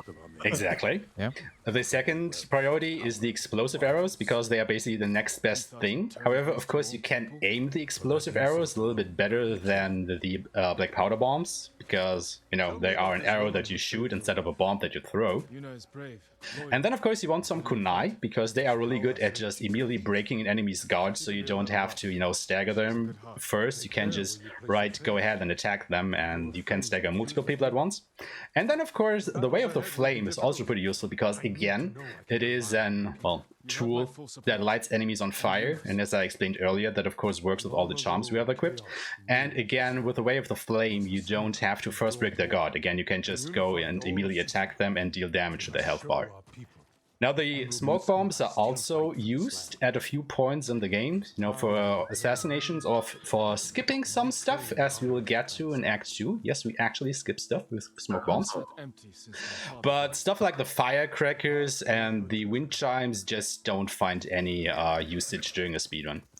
Also, the blowgun is like totally useless to us, because if you use the blowgun the first time, you once again go into another flashback with Lord Shimura telling you to be an honorable warrior and whatnot, and that just loses you time, and you don't want that. And also, why use a blow dart when you could throw a bomb? Like, really? Michael Bay doesn't use blow darts, they don't explode, so, you know, if we had explosive blow darts, maybe, but not the way they're implemented here. If you had to blow fire along with the blow darts, maybe. Exactly. Yeah, that would work. That would make Michael Bay happy. Patrol ahead. Run them down. Probably. Oh, you're about to. Oh, I'm coming up soon. Oh yeah. I know this ridge. I know this ridge is being. Oh right, my scene's about to come up. So yeah, a little bit unfortunate luck with my explosive arrows here. It seems like I missed both of those shots, so we actually have to do a little bit of cleanup here. But yeah, we made it. Boom. Oh man, that assassination is so enjoyable. The critical strike one? Yeah, the one where you leap Yeah. from your horse. It's so fun. Every time it happens. It's just sad that we can't use it really often during the speedruns. This is basically the only instant where we use it, because most of the time, you know, we are rolling to somewhere or we immediately start somewhere. So, goodbye. Funny fact about this gate, if you don't wait for these two Mongols to fully open it before you go through, the trigger for the barrier around the gate won't actually go away, so you cannot enter the 40 even though the gates are open. So you actually have to wait for the archers to fully open these gates before you kill them, otherwise you're basically locked out and you have to reload a checkpoint. Wow. And that happened during one of my good runs, and that was really bad. Oh no! No. Also, where are these Mongols going? Like, dudes, I'm over here. What are you searching for? Mongols that are like, oh yeah, we're gonna look for him, and they're running in the opposite direction because they're like, get out of here. Come back here. You know, they were afraid of me, but not terrified enough to actually leave, probably. I'll give you something to be scared of. They have explosives. We can use that against them. Alright. So here come the Mongol reinforcements. We'll just wait for Yuna to shoot that. Throw another bomb. Kill them all. No sign of more Mongols. Oh, wait up. Man, that bomb hit from far. We do like our bombs. You're ready to fight. Funny fact, I wasn't the first person to run the New Game Plus category because I didn't have the time for it when it came out. So John Shepard, another one of the speedrunners I told you about, was the first one to run there. And I was watching his speedrun, and he just did everything the same exact way that we did during a New Game run, you know, using a sword a lot and all of these normal stealthing and whatnot. And I was looking at that and I was like thinking, no, that is slow. You know, we don't use our sword during New Game Plus. We have all of these ghost tools to work with. So I basically went to the drawing board and I started charting out all the charms that we equip and what we use where and when and whatnot. And I actually then I did my first run. It of course was a lot faster than what he did at that point because of all the Terrify going on. And that strategy just basically, you know, swept all the other speedrunners. Like, I went to the stream of another speedrunner and told him about it, and his time like immediately went down by like 30 minutes over his previous best time. So Right. you know, terrifying enemies, useful strategy. It's also that thing of like, yes, the samurai way is the old way with the sword. Ghost way, bombs.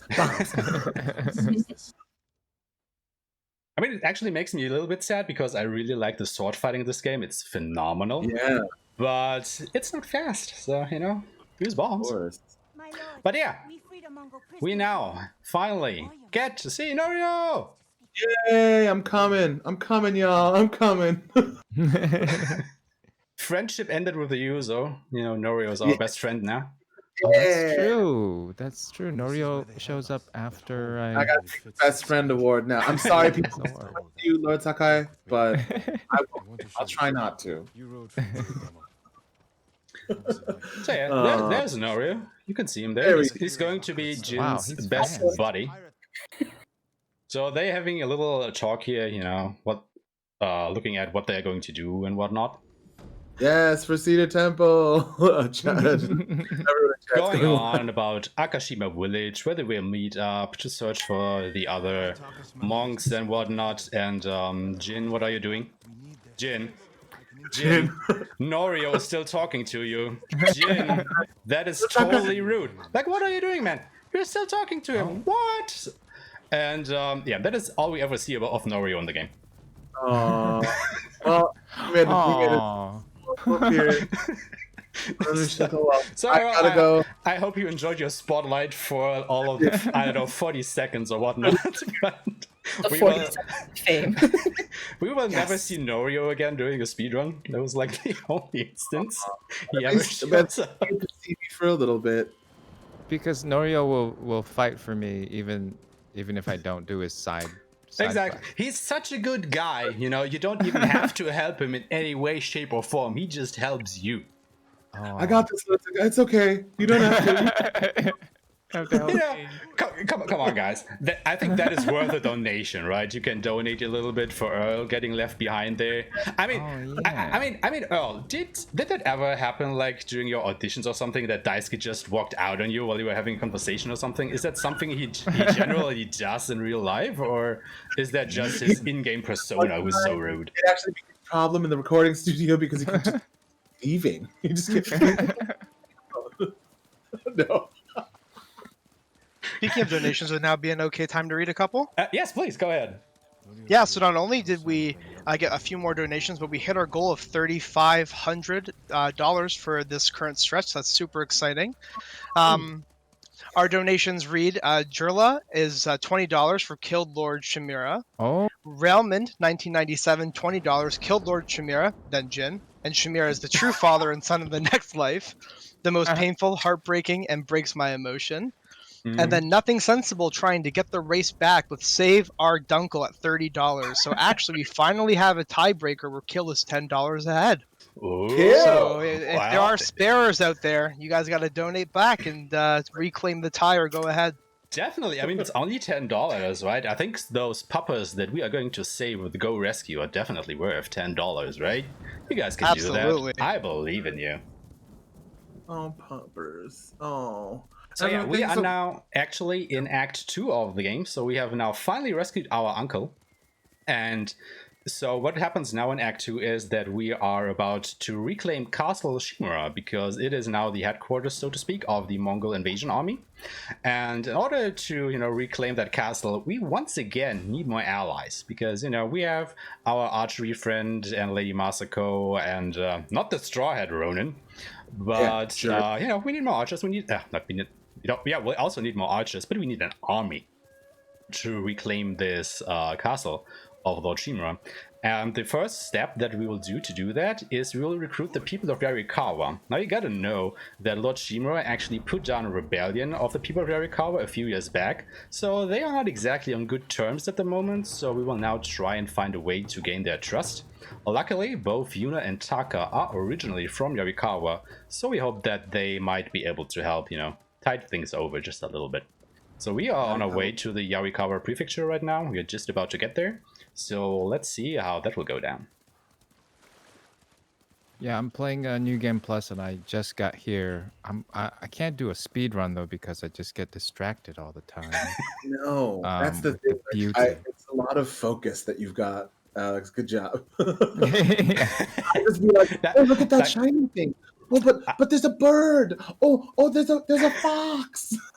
I'm not gonna lie, you know, like normally I'm totally the guy who has to collect everything in the game, you know, every treasure chest, every morsel. I've got to do every side quest, and not doing that in a speedrun was so hard for me in the beginning, because I just, you know, I want to get that treasure chest, but it's not useful for a speedrun, so I have to leave it behind. I was like, no, I can't do that.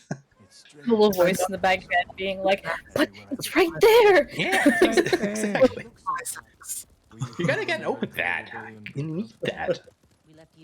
But it's just something to get used to, because, you know, you learn to manage the resources that you have and that you get, and you start to learn that those are enough to get you by any situation. And from then on, you know, just do a different save file. Don't use the main save file for that, obviously. But yeah, it's just something you learn to do. The nice thing, however, is you can just keep doing New Game Plus after New Game Plus. So you can, from the main menu, start another New Game Plus from your completed New Game Plus save file. And everything carries over, including the new cosmetics that you can get on New Game Plus. So what I did to actually get enough Ghost Flowers to afford all of these was just chain speedrun after speedrun, and then I was just able to buy all of them after about 3 runs or so. Oh. Because, you know, you get about 170 of these Ghost Flowers per main quest clear if you do all of them, so that's enough to, you know, afford a few of these things. Oh, that's good to know. Yeah, that's good to know. Now Dice and I are trying to figure out, like, okay, so if it's 170, then I need. Also, though, I need them silks for the upgrade of each armor. Exactly. I mean, and that Silk is Daddy, why you that's still the need side- to do the side quest, exactly, because that is the only way to get those. Story.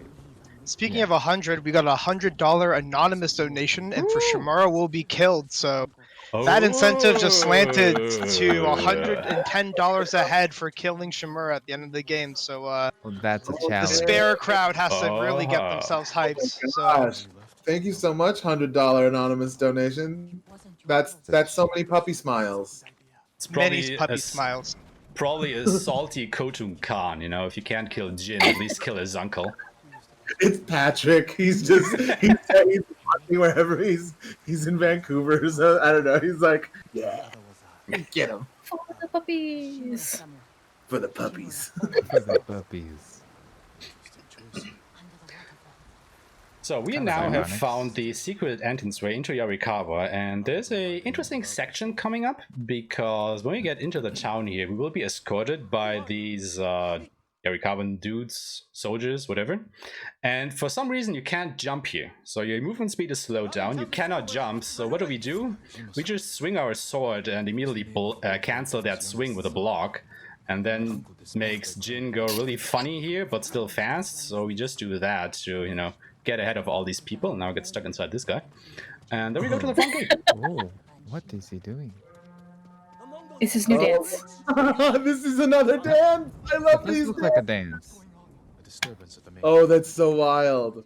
It's their leader. Are they going So basically you alternate between attacking and blocking in a certain rhythm, and that just makes the funny sword dance, or whatever you want to call it. I don't Amazing. know. You do like a scoot. It's like I don't know. Right, right. I love it, and I just love the. It's like he's doing a. I You don't know. actually do different dances depending on the sword style that you're using, because, you know, every sword stance has different sword slashes. You can Oh basically my do 4 gosh. different sword dances. Oh my god! Now I'm gonna, next time I stream, I'm gonna like look. I'm gonna try and do some choreography. Different sword dances. Get Jin dancing. Oh.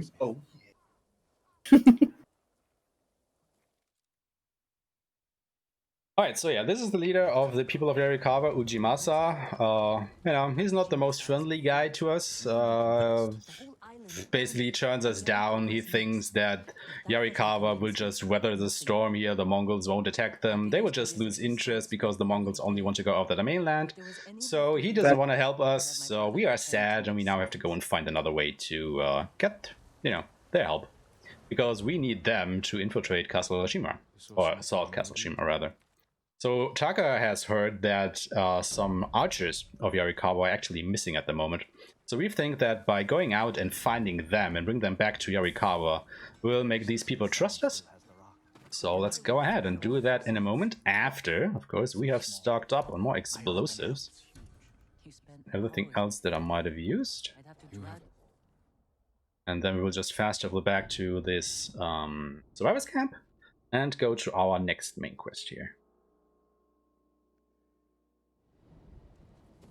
Interesting fact, you see me always turn the camera in front of Jin when I am summoning my horse. And that is because you can think of the camera that is pointing at Jin as an object in 3D space. And the horse spawns and comes from the direction that the camera is at the moment. So basically the camera is the spawning point of the horse summon. So by pointing the camera at Jin while I'm running at the camera, makes it so that the horse spawns in front of me. So I can immediately go ahead and mount it, and I don't have to wait for the horse to catch up to me from behind. Oh my gosh, that's so freaking smart. That's so great. I mean, it's still a little bit random what the horse actually does when you summon it, because sometimes it's just standing around or it's going at the light trot. Sometimes it's, running full speed at you. That's still, you gotta just feel around your way, but it's definitely always in front of you at that point. We used to come here to catch Wow. birds. Wow. Then we'd weave I love it. tiny bamboo cages for them. Just things that I would never think about. Like, I think just learning about all this stuff. I don't know. Like, I love it. I'm so happy. Thanks for letting us in on your process. Well, I'm trying to, because I think, we have a QA person from Sucker Punch in call here. So, if you ever need some people to, help you out in your focus groups or not, give some speedrunners a call. We are happy to help out and test all that stuff for you. So, just saying, no pressure. On my notes.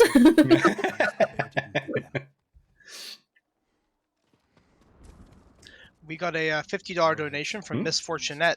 Save the puppies and Dunkel. And a $20 donation from Lija, which is spare dad, Uncle Dunkel. So spare is only $40 away from tie and kill once again. So this is getting pretty hype, guys. Keep it up. Oh. Yeah, we just need 40. Sunday morning bidding war. Actually, what is the donation total? Like, what are we at right now? So for both incentives or for the whole marathon? For the whole marathon. So the whole marathon, we have earned so far $3,688.68 for the week so far. So guys, can we make that 4,000 by the end of this run? I think they can make 4,000 by the end of this run. All right. Interesting fact: if you skip this cutscene and hold down on the right analog stick and mash X, you can trigger this survey point here while they are still having their conversation, and it skips the conversation they would have for, well, surveying that survey point. Because I think what happens there is the conversations during the survey points are basically a flag that gets set when you trigger them, but they are set to end whenever a conversation ends, and since their casual conversation ends shortly after I trigger that, that also clears the trigger. And that is why the conversation ends. I have no proof for that because, once again, I cannot look at the code itself, but I think something like that is happening there. But once again, we have bombs for this fight here, so we just gotta know where the Mongols are coming from to give them a little bit of an explosive surprise here. I haven't done this mission in a while. No, this is such a great, where are like, they? I just love, it's like, we're just getting like these little taster, like, oh, remember this mission? Hey, it's over. Remember this mission? Hey, it's over. Ah, there's the leader I was looking for.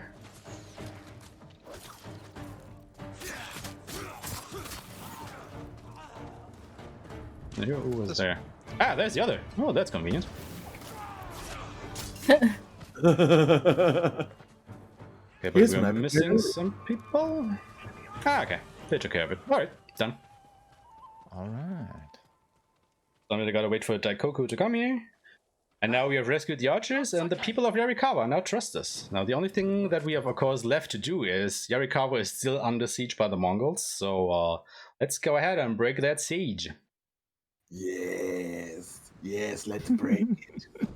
And I think I speak for a lot of people when I say that the Ghost of Yarikawa mission that is coming up here is one of, the favorite moments of a lot of people, because this mission is basically when the ghost like really comes to the forefront of the game, I mean, it's called the Ghost of Yarikawa, and all of these people bowing to Jin at the end and calling him the ghost and rallying under his banner to, fight against the Mongols because he taught him to.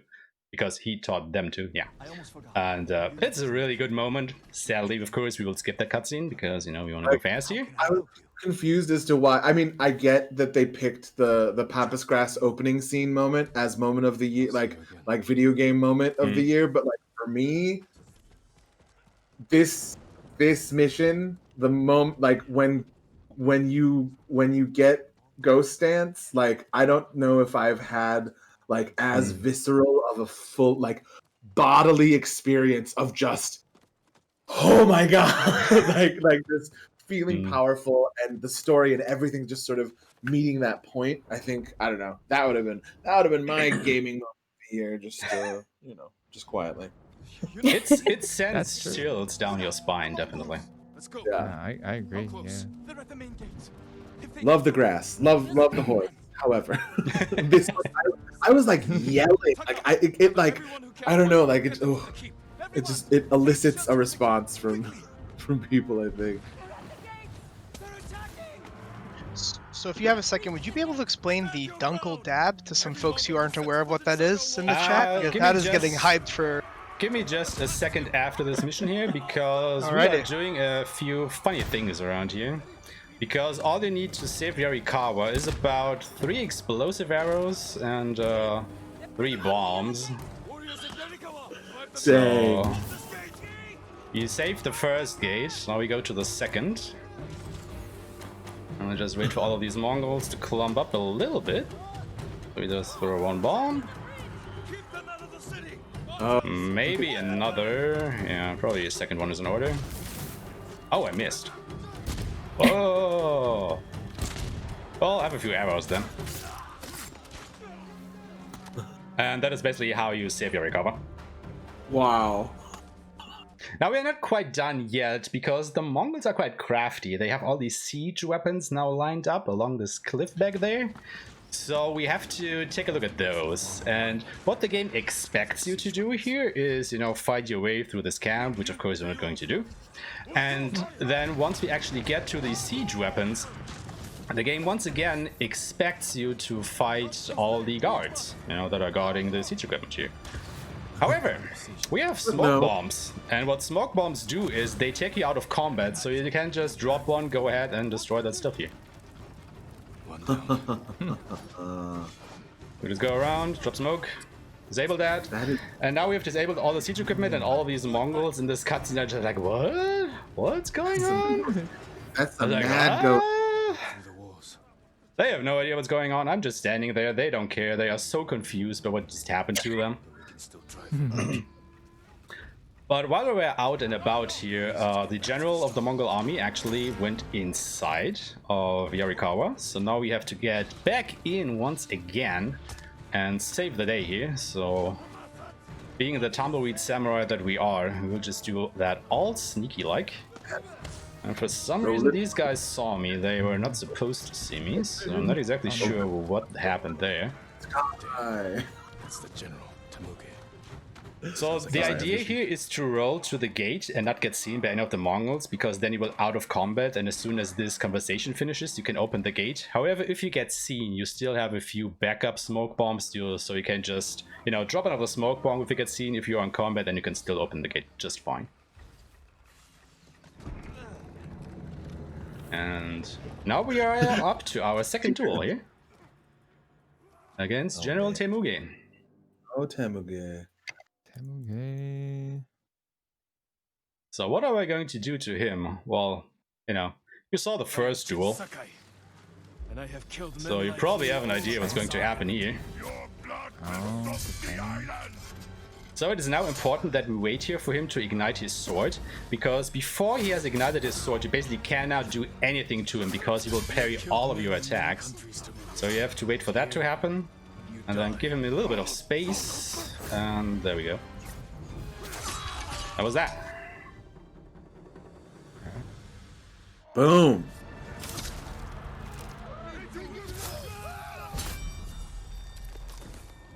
And this is where you would get the ghost dance in the game. Now the ghost dance is basically your, you know, Rage of the Gods move if you played God of War or any other game, which makes it so that if you manage to kill 7 enemies without getting hit in between, you can activate ghost dance and you basically instantly kill up to 3 enemies with your sword strikes. Now, the problem with ghost dance is that it is kind of slow for a speedrun, because even though you can instantly kill 3 enemies with that, well, you know, we have explosive arrows, we have bombs, you've seen what they can do, so what are 3 enemies to us? So fast. Sorry, I just... You're chasing that Mongol, he's still... He's got the zoomies. Together. And that is how you save Yarikawa. Amazing. Well done. So up next is probably, speedrunning wise, my least favorite part of the game, because now we will return to Omi village, Jin's hometown, and reclaim the armor of Clan Sakai which we are actually rearing at this very moment. But because we have to do all of the main quests, we of course have to get the armor again. Whoa. But yeah. I mean, casually playing that quest is totally awesome. Like, I love Yuriko and what they've done with her. It's just, you know, for speedrunning purposes, we have everything we get from that quest, so why do we have to do it exactly? But yeah. The game is sadly programmed too well that we cannot find a way around doing that again, so we have to just go ahead and do it. Marnelli's just like, Probably. The wrench in your cogs. Yeah, it definitely makes us go slow here in a speedrun. How dare you? oh, is now a good time to explain Dunkel to everyone who missed Oh, it? yeah, exactly. So, Dunkel. Story-wise, you may or may not know that Jin's family, well, his parents are basically dead, and Lord Shimura is his uncle, who takes Jin under his wing and basically raises him as his own son. And a huge plot point of the game is actually that Lord Shimura wants to adopt Jin as his own son to, you know, further along the line of Shimura. So this basically makes him his uncle dad, as one of the viewers in my stream has called him at one point. But uncle dad sounds kind of funky, so we renamed it to dad uncle, and then dad uncle basically got shortened to Dunkel. And that is why he is Lord Dunkel instead of Lord Shimura, because, you know, dad uncle. Funny. Delicious beer, Shimura. Yeah. Also, speedrunners mostly hate these bamboo forests because it is obscenely hard to find your way around them because everything looks the same. We have very clear, you know, outstanding visual guidelines of where to go, so you basically just kind of have to feel your way around here. However, if you go in a certain way, you'll basically get out to where you want to go. Because on our way to Omi village, we want to grab Lord Shimura's camp, like we did just now, as a fast travel option, as we will need that a little bit later on in the act. Got another $100 donation, or $45 donation, sorry, from Nothing Sensible. Save the Dunkel 2020, which now puts saving Shimura at $5 ahead. Oh! So we are sparing right at this point. Well, keep it coming, boys. We still have, you know, 1.5 hours around. So, still more to come. We're not done yet here.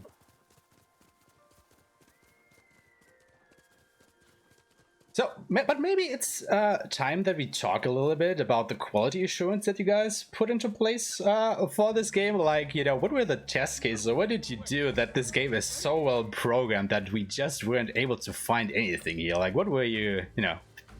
Because it's rare for a game of this scale to basically have no, you know, things that break down or whatnot that you cannot exploit. I mean, without going too far into NDA and all that stuff, sure. We have a wide variety of players on the team, and so, you know, we have people who have a little bit more of a speedrunning mindset, where it's like, really? I'm just gonna do as much, you know, like I'm just gonna do the main mission or main story quest as fast as I possibly can. Maybe not to the same extent, you know, like I'm gonna follow the path instead of finding the shortcuts. And then we also have people who are like 100%ers and all that stuff. So you get the range of variety in playstyles and lots of people doing the same thing over and over trying to break it. Like, I know from my personal experience, I did the intro maybe like 15 times in my first 2 weeks working there. Or something to that effect. But yeah, you know, we did a lot of pretty much just every time something went in, somebody, at least 2 people would be like, all right, I'm going to look into this, make sure nothing goes wrong. And overall, we saw a lot of crazy stuff that didn't make it into the game. So, unfortunately for you guys, you know, we were very, very good at catching a lot of the wackiness. And is that maybe one one super sad? I'm sad that Dead Arm plank stance went away. It's probably the best, but plank stance. And that's actually another thing too. Is tell me more because a lot of people were streaming the game, you know, Sucker Punch, a lot of us were actually watching a lot of these streams, and I think it's thanks to a lot of stuff that Dice and Earl found, because I was watching them. Every time they found something crazy, I'd be like, shit, I gotta go tell the team. Yeah, there are actually 2 points that we as speedrunners noticed like recently, because of which we had to reset the leaderboards because those streaks weren't replicable anymore. So every speedrun then after a certain patch, you know, would be slower than what we did before because something got patched out, which we were really sad about. So at the moment, leaderboards are a little bit empty because everybody has to do their runs again without those streaks that we did before. Like if you can remember, during Act 1, when I was riding between the end of the Tale of Lady Masako to where the Broken Blacksmith takes place. What we did there during a new game run of the game was we would load up a completed file of the game, and which had the banner guy unlocked, you know, the guy where you turn the Sashimono banners into. And if you were to load up a save file where you had that guy unlocked and start a new game, you could teleport to him whenever you wanted. So he was unlocked right from the beginning during your fresh save file. And so what we did initially was we completed the Tale of Lady Masako and then instantly warped to Komatsu to then get down to Azamo Bay. And now we cannot do that anymore, and now we have to do that ride, which takes about 3 or 4 minutes longer than what we did previously. And, you know, that is just a free time save that we do not get anymore, and that is why we basically had to reset the leaderboards now. Extra challenge. Another fun fact is that initially you were able to use ghost stands during the duels. As far as I'm aware, you cannot do that anymore during hard and lethal difficulty, but you still can on easy and medium. And that just made it a little bit more tedious, I want to say, to run the harder difficulties because, you know, using ghost stands, you could basically skip one phase during any duel because it did so much damage to your enemy. So when I talk about a phase in a duel, it's basically, you know, after every sword clash that you get during a duel. There's like a point where Jin and his enemy clashes his sword, and that is basically a transition from one phase to another. And during any further phase in a duel, your enemies mostly also get new abilities or new techniques. Like they don't do only one sword slash, they may do 2 or 3 now. And that just changes the dynamic of the fight a little bit. So what we would do in the initial stages was you would fight the first phase of a duel normally, because it is also the fastest, as you don't have to get through a lot of their health bar. And then we would use ghost stands during the second phase, just because, you know, it's a little bit hard to keep ghost stands going for a whole duel, because one hit and your whole ghost stands is away. So it's, you know, it was safe to not use it during the first phase, but we wanted to use it during the second phase. And then we would just fight the duel normally for the third phase. But now that we do not have ghost stands anymore, well, you just have to go ahead and fight the duels normally. Unless, of course, we are on New Game Plus, where we can just use Dance of Wrath, and basically it amounts to the same thing. So yeah, thank you for taking that away. Much appreciated. But it does, you know, it does say something for the speedrunning community when we put these things back in, or, you know, patch these things out. You guys are still able to do it as quickly as you are. So it's like, holy shit. We will find ways around it. You know, we are adaptable. I mean, definitely. I feel like that's the thing that I'm realizing about the speedrunning community and you guys. It is sort of this, like, every time a new patch comes out, it's like I have a new puzzle to solve. Like something's happened where I can't do this perfect exact steps that I used to have set. I don't know, like, and you guys go at that problem, which I think is such a great. I don't know. I love it. I think that's also like one of the best things that I have found about speedrunning is that it keeps games alive. You know, it's like you don't need a good or an extensive multiplayer mode or something to keep a game running for, you know, decades, basically, because people are still speedrunning Super Mario or stuff like that, and it just keeps it keeps those games, you know, in recent memory of gamers all over. So that is something that I really like about the speedrunning community in general, you know, because you can still find people that play the wildest games that you have never heard about just because you were still a kid back then. There was no internet, you couldn't research those stuff, but they were playing that. They were playing that since their childhood, and they're sharing it with the world now, which is absolutely phenomenal for me. It's interesting to see an open world speed run for me because like those Super Marios and those games, it's very linear, So I don't think I've seen other speed runs of open world games, but I'm guessing they all do it, right? Oh, I mean, you can probably name any game that you can think of, and somebody is speedrunning it somewhere. Right. Like, I can't imagine it any way else nowadays. Yeah, I can't imagine Witcher 3 like speed run. Oh, there Like, are speedruns there, don't even and there are know. only a I'm few sure. hours. Like, Like, I don't just even go to speedrun.com, search for any game you want to, and you will find a leaderboard with people speedrunning that. And those times are probably going to be pretty crazy. Do you don't mind if I come in here just for a second? Sure. So I just wanted to come in here and just let everyone know we've raised just a little under $500 just from this bid war. So I just want to thank you guys, I think all of you, as Slow Demon, who's the main organizer for this marathon, so much for these amazing donations. I've been in the chat. We even got a couple more donations here, so I'll let LMS go ahead and read them here soon. But again, I just wanted to thank all of you. Actually, that pretty much put us over the 500 with this next donation.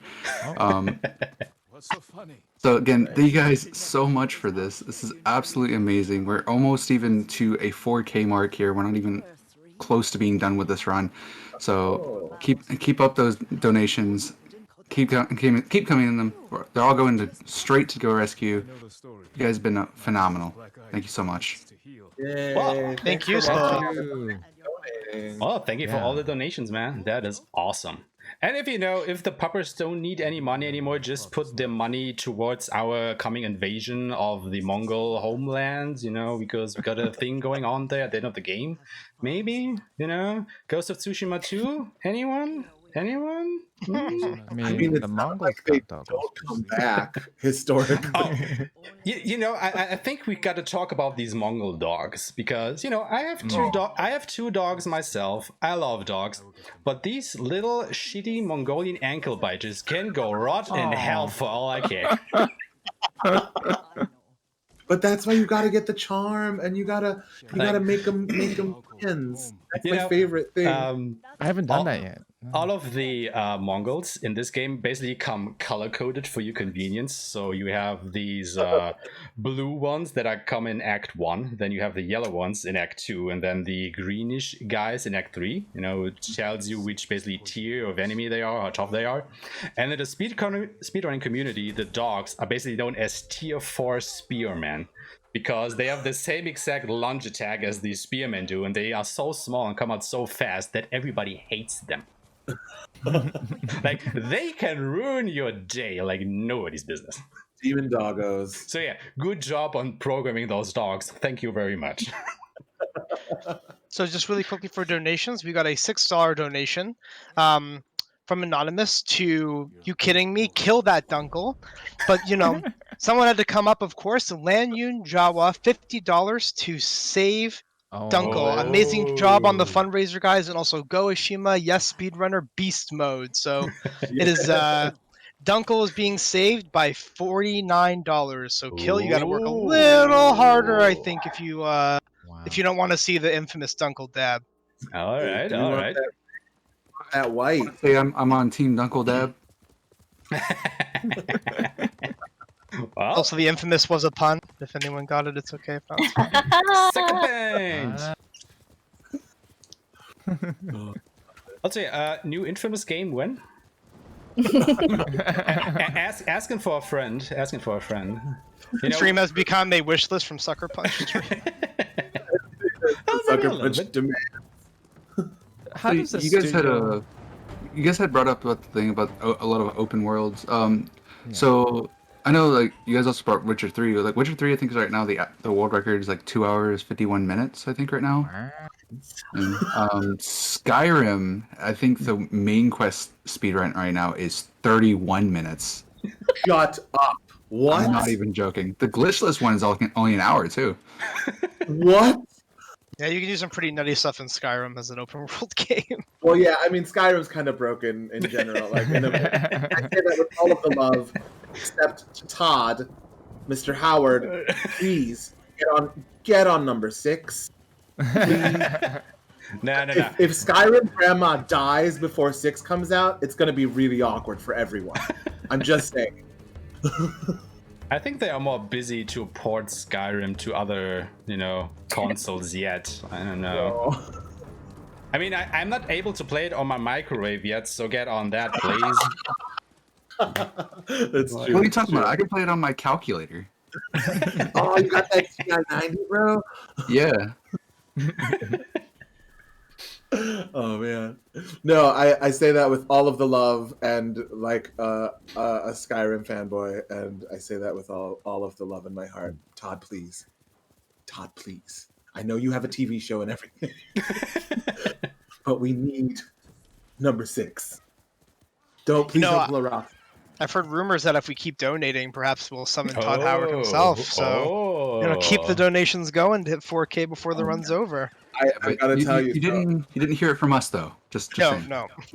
As a nerdy actor moment, I did a show in DC a couple years ago, and DC is right by Bethesda, Maryland, and I at some point did make friends of mine go with me and take me so that we could drive past Bethesda.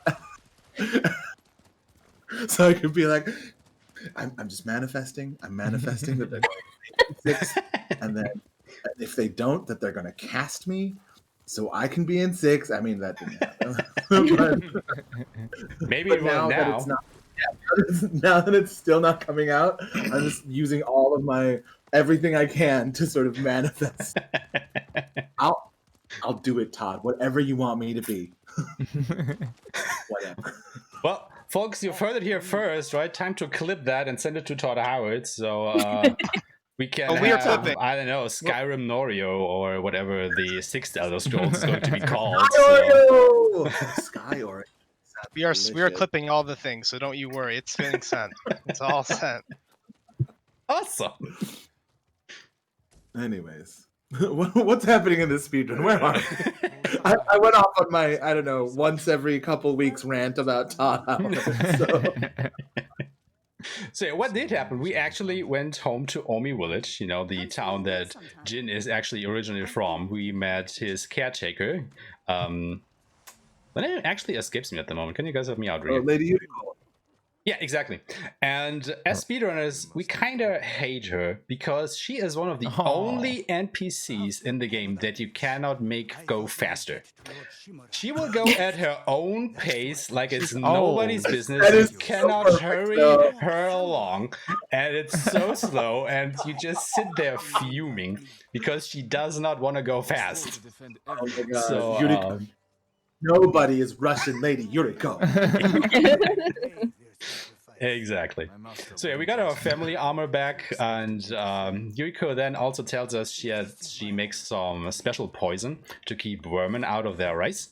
And then Jin just goes ahead and asks, well, can you maybe, crank that poison up a little to be strong enough to kill a man?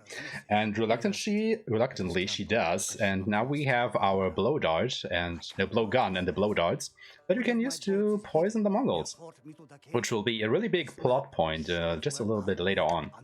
But now that we have done that, we are now here in Umugi Cove, which is basically a smuggler's cove. Because this guy we just got a map from is a smuggler that has a debt with Lord Shimura. And Lord Shimura now wants him to, well, settle that debt. Because Lord Shimura wants to contact the Shogun on mainland Japan for reinforcements. Because if you remember, all these samurai got killed off in the beginning of the game. So Jin and Shimura are still the only samurai left on Tsushima Island. And, you can't fight a war with only 2 samurai. I mean, you can try to, but even the 7th samurai needed 5 more for that. So, a couple more might be helpful. So now we have to find a way for Goro to leave Tsushima Island for the mainland Japan. And we will do that in just a moment here. After, we have a little more right there. But basically, to quickly come back to the D&E saga, so you guys went on how you two found together, but Marnelli, how do you fit in the picture there? Because, you are running the Discord, you are also running this community, it probably wouldn't be there without you, so how did that happen? Marnelli's the glue. Totally by chance, to be completely honest. Like, the original story behind me starting the Discord was just Dice and Earl didn't have any experience with it, and so people were asking for it, and I was like, hey, this community is really cool, and I want to be able to talk to them when Dice and Earl aren't streaming, because they're not going to stream 24 hours a day, right? And so I was like, hey, would you guys be okay if I made the Discord for you, like helped you out in any way I can? And then it just kind of snowballed from there, and then eventually I was just expecting, like, hey, I'm just gonna start the Discord and I'll just be here to chat all the time, and if they need help they can ask me. And then all of a sudden it's like, Dice and Earl are super cool, we ended up becoming friends, and then it even more and more, and then the community started growing further, and then we started doing events, then we started doing these things, and I'm like, holy shit, what happened? Where am I? What reality did I just enter? So if I called it right, you're also kind of managing the Discord server for Sucker Punch, is that right? No, so I'm not really managing, like, there is a Discord server for Sucker Punch, but it's kind of like, everyone in Sucker Punch is really cool, we're all kind of like a huge family, and so it just exists. There isn't really much that goes on there, it's like, hey, there's some announcements, we just talk to each other if we can't talk to each other via work channels.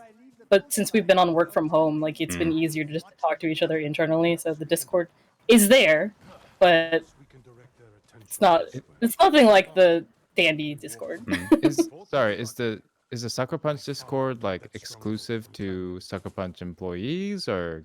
Yeah, we have a Discord for us, and it's kind of just like a means of us contacting each other outside of work. Oh, right. Okay. When I heard that was such a wild idea to me, that there are companies out there running their own Discord servers to communicate and chat. I mean, when you think about it further, it's like the logical thing to do during this pandemic and whatnot. But when I heard that, the big company like that is using a Discord server, I was like, what? Like, what are they doing? People are managing that? That's so cool.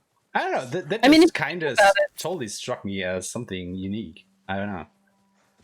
Sucker Punch is just full of a bunch of nerds. We're like, the majority of us gamers anyways, so it's like a lot of us were already using Discord to begin with, so it felt like a very natural transition to be able to be like, hey, we have a Discord for employees so that we can go play games with each other outside of working on Ghost.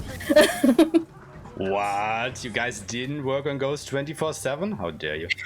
You were playing games. Also, what are these Mongols doing up there? Like, why are they just... What?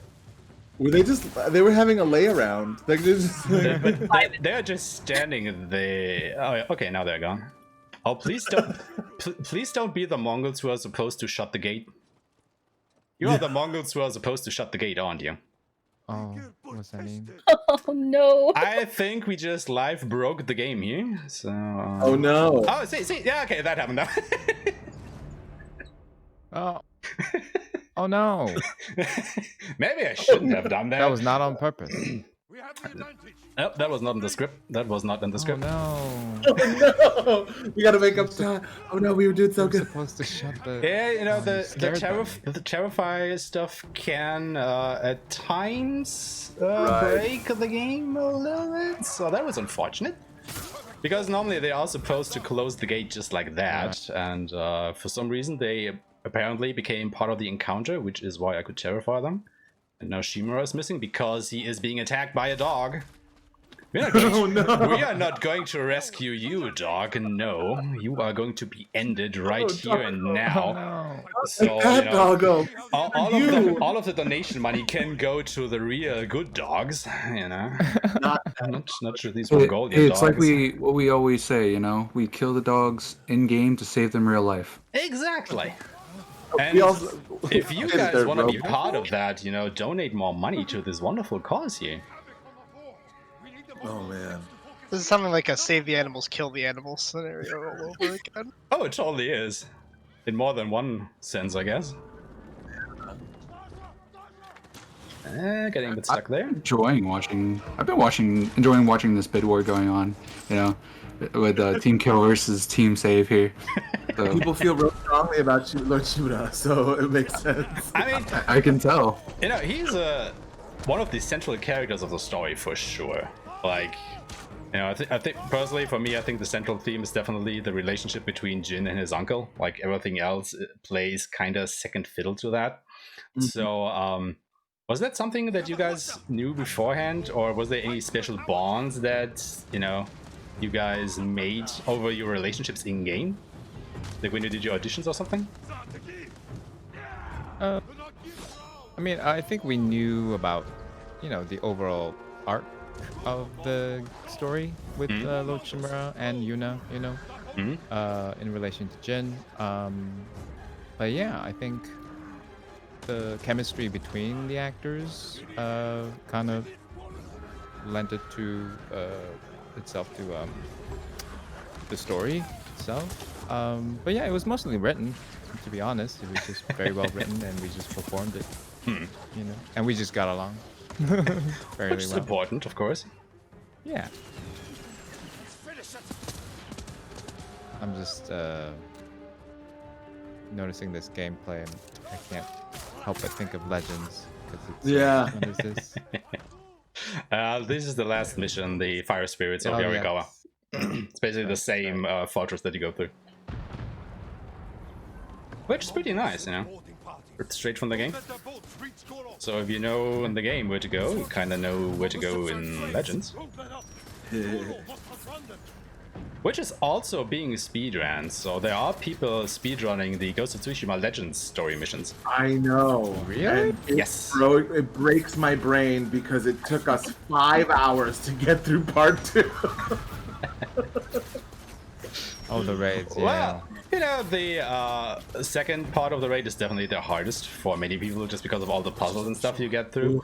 But personally, I've had the time of my life clearing that. Like, I got together with a few other people and we cleared the whole raid at the first evening it was released, and we had a blast. You know, it took us hours upon hours, but what that did to us, you know, that was really special. Like, I really liked doing that. It's harrowing in a good way, Yes. like in the fact that like, you're like, yes, we've all experienced this shared trauma. Exactly. And we cleared it together, you know, so that's definitely fun to do. Oh man. Oh, Dice, I cleared part 3 yesterday on stream. Oh yeah. It's wild. I want to do it again. More ships on the way.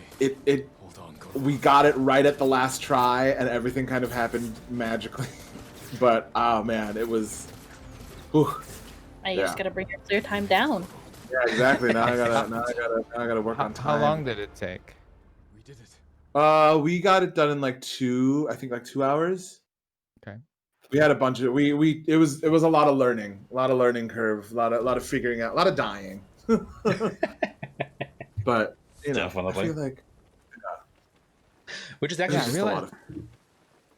Yeah, a lot of my friends are not playing Legends, I don't think. So gotta get or they just started, you know? Gotta get them to 110. Gotta get you all up. Everybody gotta get 100.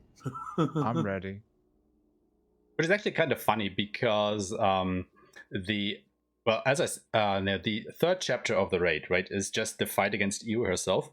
And there are some people that are speedrunning that fight, and one of the speedrunners who got the world record and that actually contacted me because he found out that I did speedruns of the main game, and he was totally amazed by that because of all the time I sunk into that.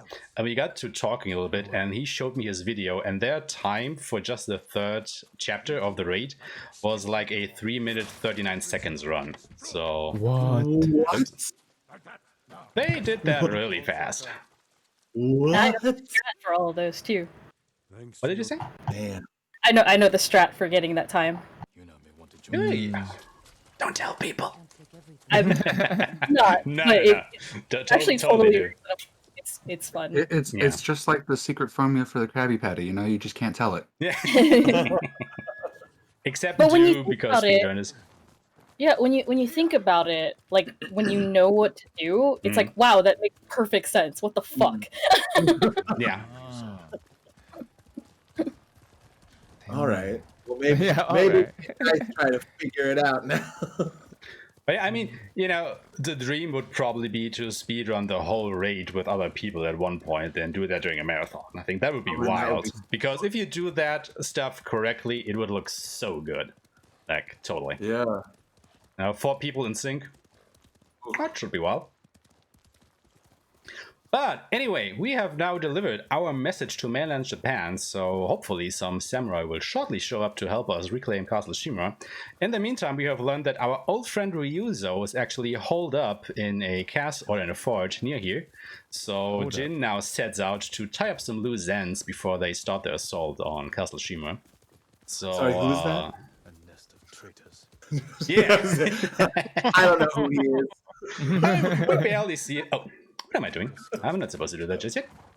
But yeah, Jin basically takes a look at that fort and sees a whole bunch of Mongols, and then he gets a little bit of help from our good friend Taka, who, you know, can't help him in a literal sense. He will just do a distraction to lure all of these Mongols out of the fort. We're not doing any of that here. So it's nice that you try, Taka. It's really nice that you want to help us, but we don't need it. Why are you here?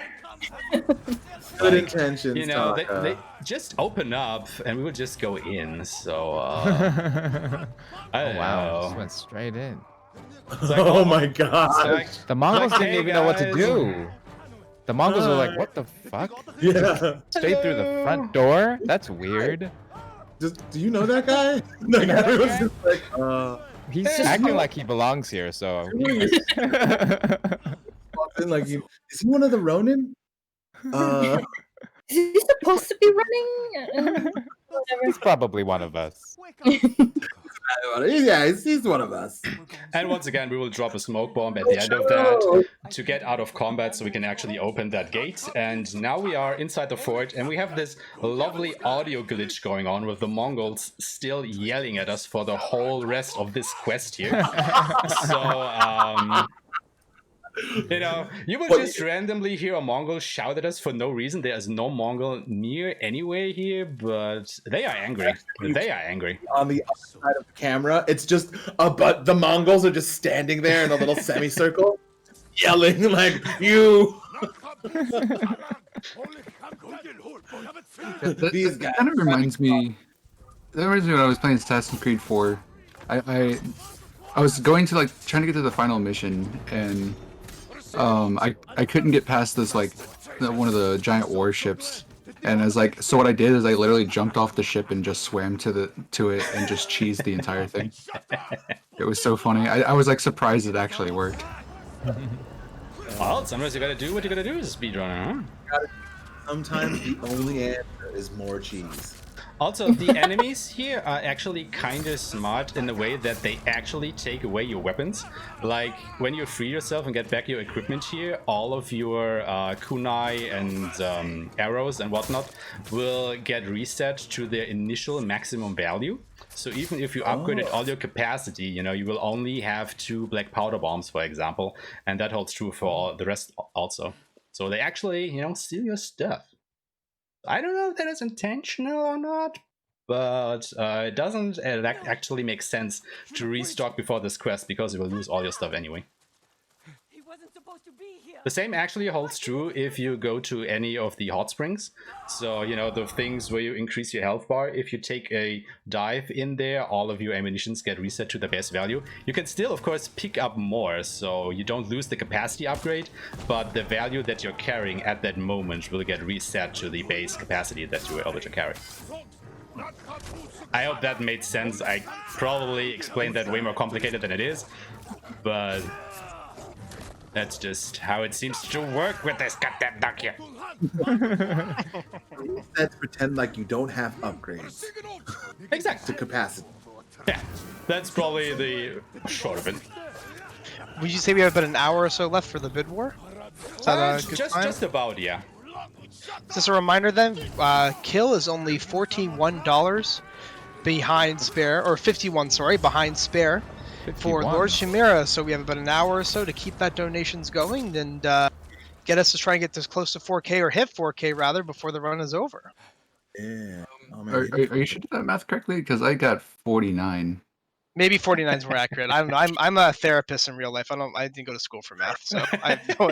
Well, enough. trust you, Wilson said that makes more sense. Well, I have this handy dandy thing called a calculator, and I use it. I'm too busy playing Skyrim on my calculator, so I'm. Oh, fair enough. Fair enough. Oh man. So yeah, just to quickly catch up what happened there. So Taka did this distraction, Jin met Ryozo, got captured, Taka came back, got captured as well. Then Khotun Khan showed up and told Taka, well, you know, you can kill Jin and go free. And Taka decides, no, I'm going to make a stand here, and attacks Khotun Khan. Sadly, Taka isn't the best sword fighter in the world. You know, he's a smith, he's not a sword fighter. So he gets killed by Khotun Khan, and Jin then, of course, gets all angry, kills all of the Straw Hats. Then Yuna comes along, sees her dead brother, is all sad, they bury him, and now the samurai are here, and we will use all of that rage that we just built up and finally attack Castle Shimura and reclaim that from the Mongols. And things are about to go even wilder. Yeah. Things have definitely ramped up. Mm-hmm. Also, look at this door. I slashed down this door. I have a chat with Yuna. I skipped the cutscene. And then magic happens and the door is back. Like, these Japanese carpenters, they are so fast. Like, holy crap. They replaced it in an instant. My goodness. I want those for my house, you know. Do some repairs or whatnot. I don't mind, you know, paying them a full amount for whatever they do, if they do it that fast. Holy crap. The only stipulation is that you have to be in a really involved conversation in one room over, and then by the time you're done, you just walk out and it's fixed. Yeah, you know, I just have to find out how do I do a save in real life that I can reload for them to do their job, I guess. Yes, you got the hops. Hippity hops. Hop up the hill. So the hopping is faster than horse? Is that correct? Not when you can actually ride on the horse, but that was one of these other walkie-talkie sections where your movement speed are slowed down, and they are slowed down by so much that actually dismounting the horse and just jumping along is faster than staying on the horse. Got it. But yeah, this is the second to last mission of Act 1. We will now attack, you know, Castle Shimura with all of our forces, and it's this really big fight scene that is going on. You know, all of our samurai forces against all of the Mongol forces stationed there. It is the biggest stronghold of the Mongols on Tsushima Island at the moment. So this is another really great scene that's going to fold before our eyes in just a second here. This is a great moment, yeah. Oh. So I just want to let everyone know that we are like $11 from 3.8K. So you know, and also that would put you guys about if any of the team kills donates for it, that puts you guys to only $38 from save. So just wanted to say that. Get to donating. No trust his math, by the way. So right? Math checks out this time. Yeah. Yes, this time it does. We've got instead of a fact checker, we have a math checker. It is just as important when it comes to money, I think. True. It's called a calculator. Skyrim. Oh, right. Gotta play Skyrim on the calculator. We can't use it for its intended purpose. It's a Skyrim mission. Also, I love that Team Spare. It just makes me think of like it's like a bowling team. Yeah. Okay, so for some reason the music just cut out. I don't think I've had that before. There I am. Oh, right! We did see Norio again. Oh, hey. Hello, Norio. Quick little hack. A couple pokes, a couple kicks. So yeah, during this third fight in Castle Shimura, we actually don't have to do anything. So we will just, you know, ignore all of these guys attacking us. And we will make our way straight to the end here. So hopefully, hope these archers don't shoot me down there. Because they sometimes do that. Oh, go in there, Jin. Because if we just get to this window here, we can skip all of that fighting scene. Just go straight to the end. Which, you know, saves time. Not having to do all these battles, like, holy crap, who are we? We're not an honorable samurai. We want to go fast. Gotta go fast. We're Sonic, not samurai. No. We are.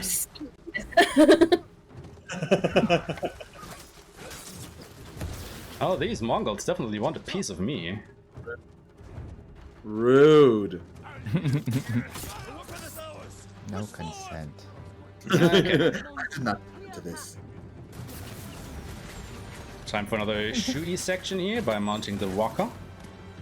And then just raining down fire.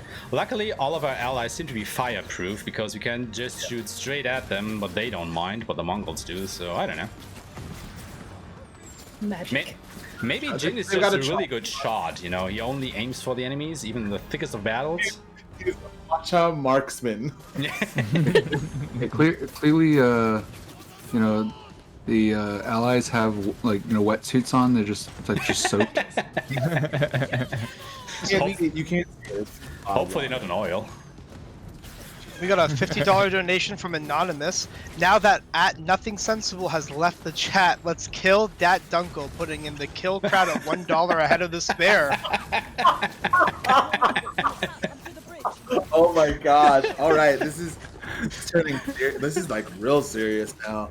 A dollar difference. Okay. Bears, you want to see your boy go down for $1? You're gonna let that happen? Uncle Shimura? Wow. just hanging everyone on. Pandemonium in chat. Chat's dead. They're broken inside. Their spirits are. They're done. Everyone's just like, how? $1. Okay, I'm not exactly sure what I'm doing right now because I left the watcher before I was supposed to, so all of these guys aren't fighting at the moment, so I have to do a little bit of cleanup myself. New strat. It is slower than what I usually do, so maybe a new strat, but it's not a good one. We're also $9 away from raising $600 total for this bid war alone. Wow! Oh my god! It's pretty good. Like, to be honest, when I was submitting this run, I was thinking about, what kind of donation incentives can you do? And I was thinking because of that, because of course it came to mind. And what the hell is going on? Where did you guys come from? Something is not going right. I've never had this happen. But anyway, I'm so glad that people are, following the call and donating for the ending here with Lord Shimura. But yeah, this fight scene is supposed to go over a little bit differently. Because somehow the game kind of forgot to spawn in the last Mongols in front of the gateway, I think. I have never had that happen before. I have no idea what just happened. I think it has something to do with me leaving the Watcher early. But I don't know. I have actually no clue what just happened. But we made it through it, so no problem. But yeah, what happened there is we pushed onwards through the castle, through the Mongol army, up to a bridge, and the Mongols, being the crafty bastards that they are, lit some horses on fire with some explosives and basically blew up the bridge with all of their forces and our forces on it. So now we are not exactly in a good spot, so most of our forces are now gone, the bridge is gone, we can't cross over to the main keep. And now Jin and Lord Shimura are at a bit of a disagreement here, because Jin thinks, you can't just sneak in all ninja-like into the fortress here and poison the Mongols, and there will be no further bloodshed on our side. And Lord Shimura, being the honorable samurai that he is, of course, is totally against that tactic, because terror is not the way of a samurai, or not a samurai tactic. But, Jin, being the angsty little teenager probably that he is, still decides to go inside and do it his way, because he doesn't want bloodshed. And that is actually something that has been foreshadowed in the game for quite a while, because if you remember, you didn't see it during this speedrun, but if you play the prologue, at the very beginning, when you have your fighting tutorial with Shimura, they talk about what honor means. And Jin's answer to that is to protect the people. And what Jin is doing here is to protect the people, because that is what honor is to him. And that is basically the breaking point in their relationship here, which is pretty sad. It's a pretty big point. It kinda comes out of nowhere. I mean, I was totally surprised by it, because when I first played the game, I was actually a bit spoiled about the ending. I just didn't know why the ending would happen the way it did, you know, the whole Lord Shimura thing. So the whole time I was thinking, okay, Lord Shimura is maybe going to betray me at some point, or something is gonna happen, you know, the bad blood boiling there. And I was totally taken aback by the fact that Jin is actually the perpetrator of their, you know, breaking relationship in a way. And that was pretty neat. I really love that twist. It worked really well for me. But yeah, what was your first reaction to that? I mean, there was something that you probably didn't know beforehand, right? For me, well, because I had to shoot both of them. I didn't think that it was possible. I thought that they had me do two endings so that I wouldn't know the actual ending or something like that, because that's been done by Marvel and stuff like that. But yeah, I was yeah, I didn't think it was gonna be an actual choice. You know, because you never know what ends up in the actual game. But when it happened in the game, and I think I kind of knew that that was gonna be the case, that it was gonna stay in the game, and yeah, the way they did it, it was just, and the fact that there's no other choice, you know, or there's no other point in the game where there is that kind of choice. I just, I don't know. It's really, it's very emotional, you know. Yeah. Anyway. Interesting fact here. So this is the part where we now go and poison the Iraq of the Mongols to poison them all. And what is interesting about this particular point in the game is you can kill as many enemies as you want to. They will always be replaced. So there's an infinite supply of Mongols somewhere in these tents. And I think the reason why they did that is because you could, you know, with our power level, totally go on a rampage here and just slaughter all of these Mongols in an honorable sword fight. And that would just basically break down the story at this point, because, you know, the whole point of this is for Jin to go ahead and poison the Mongols. And if he wouldn't do that, well, the rest of the story wouldn't exactly pan out the way it normally does, you know. And that is why I think they did it in a way that Mongols just keep coming. You have to sneak through here, you know. You can't just go ahead and kill everybody, because they would just keep coming. But anyway, now the Mongols are basically all dead inside the fortress, except for one guy who's not exactly a Mongol, but another old acquaintance of ours. You may have seen him before. And that is why exactly I will switch again to my Sakai armor here, because we have the very last fight of the second act of the game coming up. Yeah. This fight. Well, with that being said, I just do want to point out that we are $110 away from 4K. Oh, Thank you guys so much for all these amazing donations. Like we were like, in the middle of this run, we hit 3.5K, and now we're almost about to hit 4K. It's absolutely insane, guys. Thank you so much. Yeah, go Steves. Yeah, go Steves. Yeah, thank you to the whole community that you guys showed up in force here and are donating to this cause. Yeah, with donations being... We have a 51 donation from Anonymous for Dunkel Must Live, and a $10 donation from Misfortune Net for Team Spare for the win. Oh, wow. Putting in a $60 lead again for sparing Lord Shimura. Everyone loves Dunkel. Everyone loves Dunkel. So Kill got some work to do. Kayla's got some work to do. Yeah, I'm not gonna lie. The only reason I'm a team save is just for the simple fact that I love the Dunkel dab.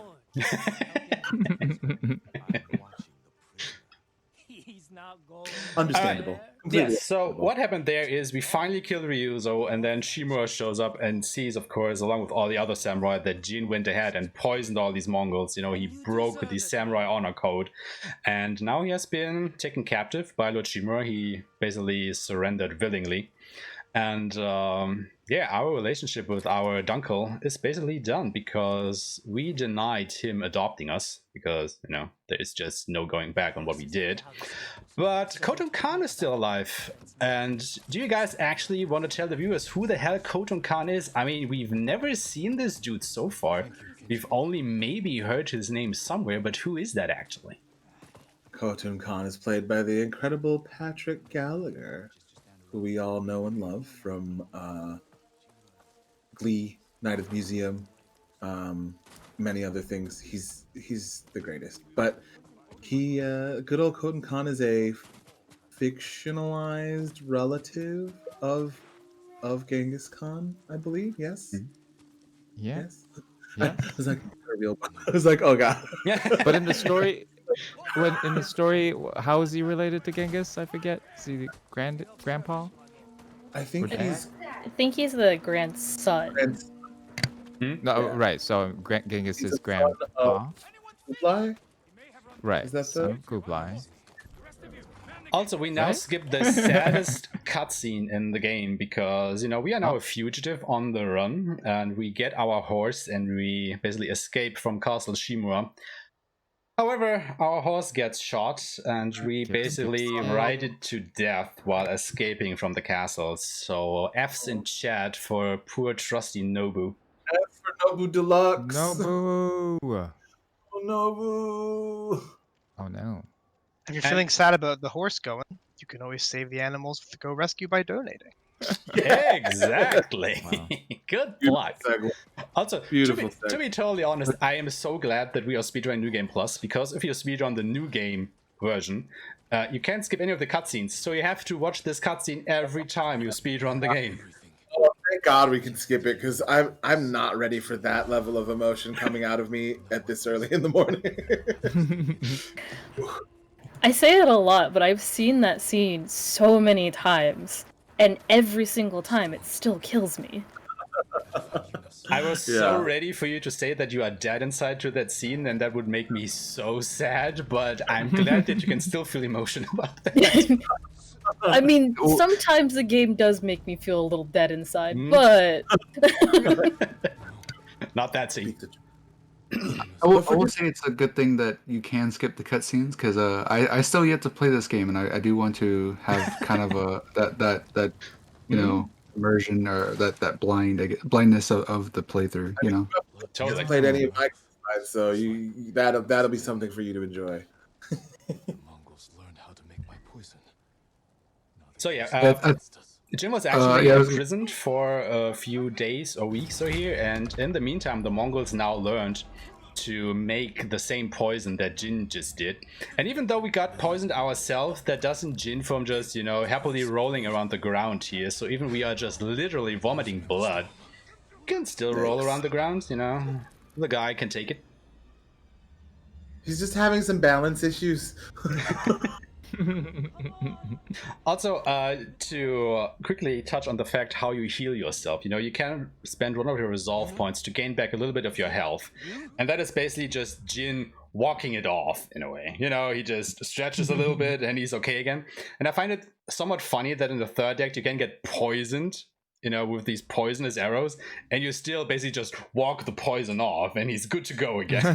Just like that. I mean, you know, it works in the game sense, but it's like, what? Why can he do that? It's true. Now to find Yuna. He's Superman. Walk it off. Walk it off. Walk the poison off. I mean, it's not as bad in like with like Resident Evil 7 where like Ethan has like arms of titanium. But, like the dude can block a literal explosion. Yeah, It's true. It's true. Somewhere by the mountain. Jogaku's pagoda. Somewhere over the mountain. Not quite. Striking distance of the Khan's stronghold. Yeah. Clearly, if you wanna save you know a city from a nuclear bomb, you just put Ethan in front of him and just like have him hold up his arms. You know, you know. Have him hug the bomb. Well, maybe you should play Fallout 4 then. The castle Yeah. killed. Wasn't that the one where you launched the atom bomb? I'm sure it does. I mean, that's wild. It's just again these huge sprawling Bethesda games that are like someone finished it in 30 minutes. I'm just like, I think the Fallout yeah, I think that one's about as short too, at least for the glitched categories. that's great. I love it. I love it. It's also that thing of like I'm sure Todd somewhere like they did it in how it was supposed to days. We put so much in there. Yeah, well, you know, maybe they just need a Sucker Punch level quality assurance team to not have it be broken down this fast. I don't know. Maybe. Take that back. I don't know. I'm just trying to start fights in the video. Pandemic's got me wild. Sorry. I mean, I can just basically see it. The next Elder Scrolls game, there's like a little hidden side quest, you know, where you have some Jin and Norio lookalikes that just get killed off in the most brutal and fast way possible. You know, just as a little stab from Bethesda at you two or something. When I was young, You have to kill every monk in Ash Temple. Why? Just because. Their mouths off. Yeah, see, you gotta kill this entire city. Why? I don't know. It's just better the story. Just go with it. Just do it. So yeah, That's why. you know, Chad, donate money to save the puppies and poor Jin and Norio from having a cameo in the next Elder Scrolls game, I guess. Yeah. There's a fishing camp on the lake. Wait, but I want a cameo in the Elder Scrolls. Oh, you do? Oh, okay. I think the most ironic thing is like the game that's supposed to be kind of like similar, what's like the Outer Worlds, that's supposed to be like similar to that Fallout, is also finished in like 12 minutes or something, and it's literally them just jumping over an invisible wall. Yeah. Oh my god. Really? What? It's something silly like that. It's really funny. That's wild. That's wild. Also, you don't have to take the survey point for this fishing village here. You can just basically go straight for the Mongol camp. So that again saves a little bit of time. I ain't gonna look around. I'm just knives out. I'm looking at it already. Why do I need to look at it further away? Looking at it while the blood inside is coming out. Like, I'm close enough to kill. Yeah. Like I was never the stealthy person. I always went straight in, just kill everything. Oh, I totally was that during my casual playthrough, but you know, during the speedrun, that's just not a feasible tactic. Yeah, I mean, like even like games like Assassin's Creed, I just like, you know, where you're supposed to, like, unless I'm forced to be stealthy, I literally will just go in there and just kill everything. Yep. I enjoy a bit of brute strength brawling. I mean, so does Norio, doesn't he? Yeah. No, he tries for a little bit and then is like, I'm just gonna light everything. I think that is like, actually, I really like his character arc. Like, if you put it in perspective to Jin's, you know, Jin's transformation into the ghost is like the slow and gradual process. And with Norio, he just takes everything bad that's happening to him in stride. You know, like all his friends slowly dying off and whatnot is happening there. But then just comes a point where he basically just snaps, you know, and everything that has been building up inside him just basically ignites, and so do the Mongols around him in a way. And I was, again, not prepared for him actually just going to the lengths he did at the end there. Yeah, I think that's one of the. I mean, we talked about it quite a bit just in the scenes, but it's that thing where throughout Jin and Norio's relationship, one of the things that I love is that you sort of see how both of them influence each other in sort of the people that they become by the end of the game. Like you see sort of that, like, oh, Jin isn't just this like singular, I don't know, like he is affected and also affects those around him and is able to sort of understand that, because he, you know, it's sort of that thing of like, oh shit, like you really took to this whole like ghost revenge thing, and then he provides that sort of reflective moment for Jin where it's like, oh crap, I just, because of my actions and because of me sort of teaming up with this monk, I've seen this person go from one side of the spectrum to the next. And it's sort of, I don't know, I feel like it provides that feedback loop for him to be like, is this what's happening to me? Like, am I? Well, like, I don't know, like, I feel like it just adds that really interesting level of I don't know, human connection and sort of how we as people, you know, influence and touch people, even if we're not actively being like, you need to start doing these things, you know? Like, how much influence did you guys actually have on portraying that? Like, or were you guided in any way? Like, you have to express this line in such and such a fashion, or were you really like able to craft the characters with your own? Yeah, I mean, I think style? we were sort of given a lot of freedom as far as that goes, mainly just because I think, one of the things that we did happen to have, like, I'd say that Dice and I have pretty good chemistry. I think we're pretty. We also enjoy each other. Enjoy each other's company. He's pretty cool, I guess. But, like, I don't know. Like, I think that was our actual sort of relationship that kind of has built out of this game. I think has definitely sort of influenced. I don't know. Like, I think it just sort of keeps existing and building on that. But yeah, I think it's been such an interesting sort of like not exactly like life imitating art, imitating life, imitating art kind of thing, but again that sort of feedback loop of how it sort of does allow it to influence our how we are. And I think that one of the things that I really appreciated is that our relationship is quite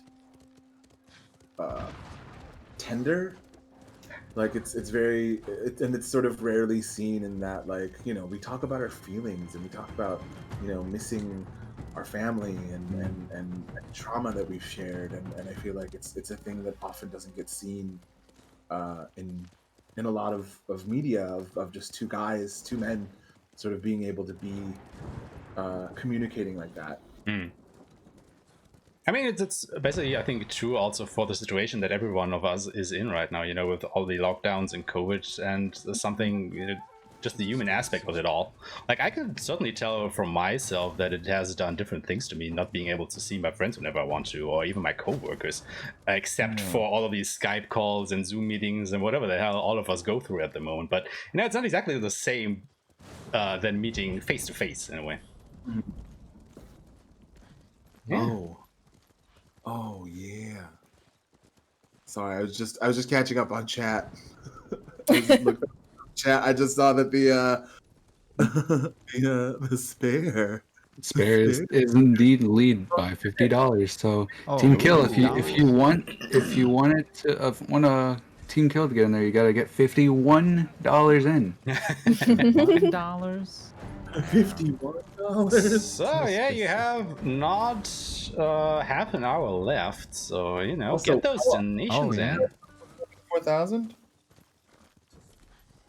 Oh yeah, how much to 4,000? Okay. They're doing the math right now. Oh, sorry. How much? What were you asking? How much do we have left to hit that 4,000 mark too? So we are $100, or a little less technically, but basically rounded up to $100. All right. Oh, All right. $100. All right. Okay. Can we do it? Can we do I it? believe we can do it. Also, I'm really enjoying listening to this commentary in general. Like I always love kind of listening, like real time about kind of the background of what happens. Like y'all have been talking about video games and such. I mean, I know like there's always they have like a lot of that stuff, but it's like I feel like just listening it kind of just in person is just more, I guess, authentic. Is that the word I would think of? That's exactly it. I think oftentimes, especially with like interviews and stuff, they're like, they're press junkets. They're made to, highlight and feature, and which is all great. But I think that oftentimes they have like a bend or a focus, or they're trying to. It's a thing. Whereas like now we're just sort of talking about our experience, I guess. I don't know. That's why I really love. I don't know. This one of the things that I've really loved about Twitch streaming is that sort of we kind of get to. Not that there's bullshit, but like it's sort of all of that sort of falls away, and we get to sort of be like, hey, this is what happened, and this is how we felt about it, and no one's filtering, or no one's trying to like, oh, how do we make this a moment, or how do we market it? It's just sort of like we're just coming out here with the tea. Yeah, it's unscripted, unedited, Yeah, it just kind of reminds me of like how I talk with a lot of people about a lot of marathon organization and in general. Just I always do enjoy telling people about it, and I remember like I get quite a few people coming in saying, hey, I want to start my marathon, where do I begin? And it's like I'm always like, well, at the beginning, obviously, but um, but I always mainly always tell them that it's not an easy process. It's really not. I mean, just like with anything, it's a lot of hard work, but it's rewarding. Definitely. Definitely. And I gotta say, I can't thank you guys enough that you actually, responded to my message because, this game is pretty popular. I just started streaming and speedrunning like this year, as we talked about earlier. And I just, was holding out hope and said, just give it a shot. This is my first marathon that I'm going to run in. It's basically more or less the first speed game that I'm doing. I, just go in guns blazing. So I kind of found a way to contact Earl. And I was so hyped when he actually got back to me, and they were hyped to do this thing here. So yes, thank you guys so much for being here. Like, this is a really great opportunity. Yes, I mean, yeah, I think speedruns are wild. I talk about watching, I've talked about watching speedruns.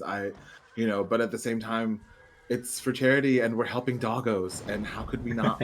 How could we not for the amount of doggo love and fox love that we talk about in our streams? Oh yeah. Save the foxes. Save the foxes. You can't save the doggos, save the foxes. Next best thing. Yeah.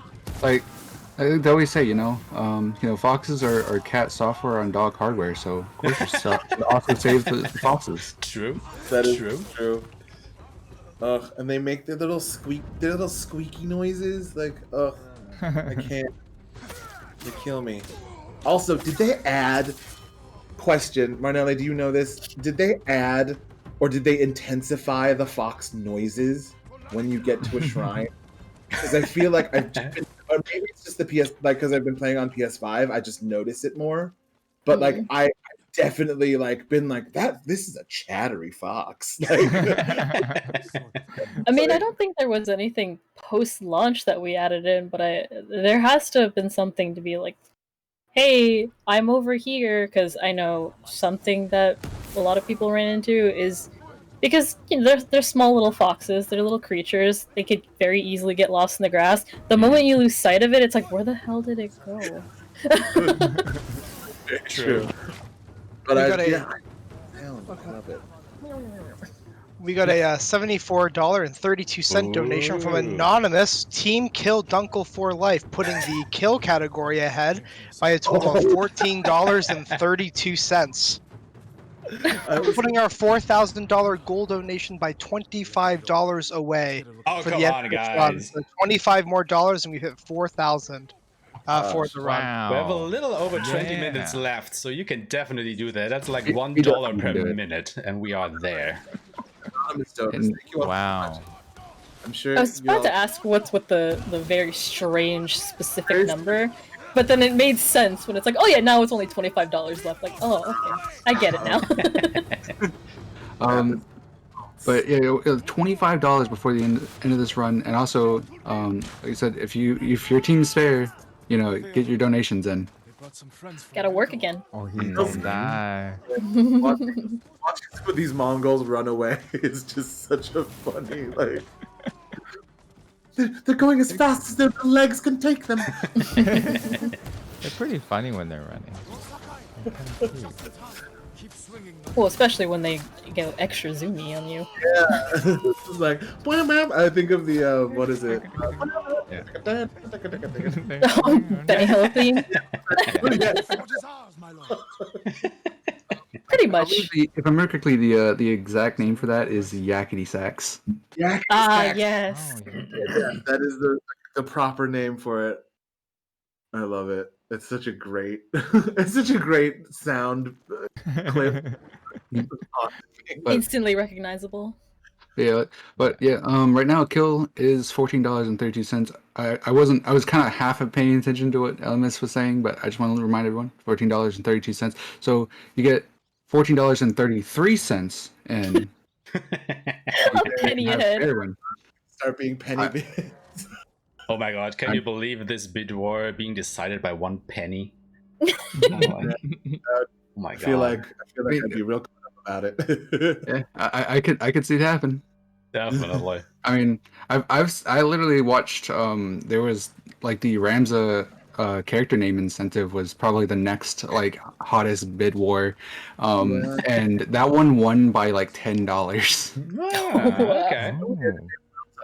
Yeah, I love that game. I love tactics so much. yeah. So sadly, the name I wanted to win. So there was placeholder that won, and then MacRNG was the second one, and the third place was Beanie McWeenie, which is the one I wanted. Beanie McWeenie Beowulf. I love it. Lord Thickness, and that one. We had some great names for Ramza. Also, just getting back to the game for just a little bit here. You know, the game now expects us to go along this cliff to circumvent this whole Mongol camp here, because we are supposed to climb up this lighthouse to scout out the last Mongol fort. Yeah, you know, we're not exactly gonna do that. We're just gonna roll straight through this whole thing to the lighthouse, because, you know, all these Mongols don't mind exactly. So just rolling. There's a common occurrence that happens every day. Whatever, no big deal. Yeah, just people casually rolling through. Are you attacking anybody? I just wanted to come in. There was somebody had commented in the chat. I forgot to mention about this, but they were saying the sequel will be a toast of Tsushima, bread to kill.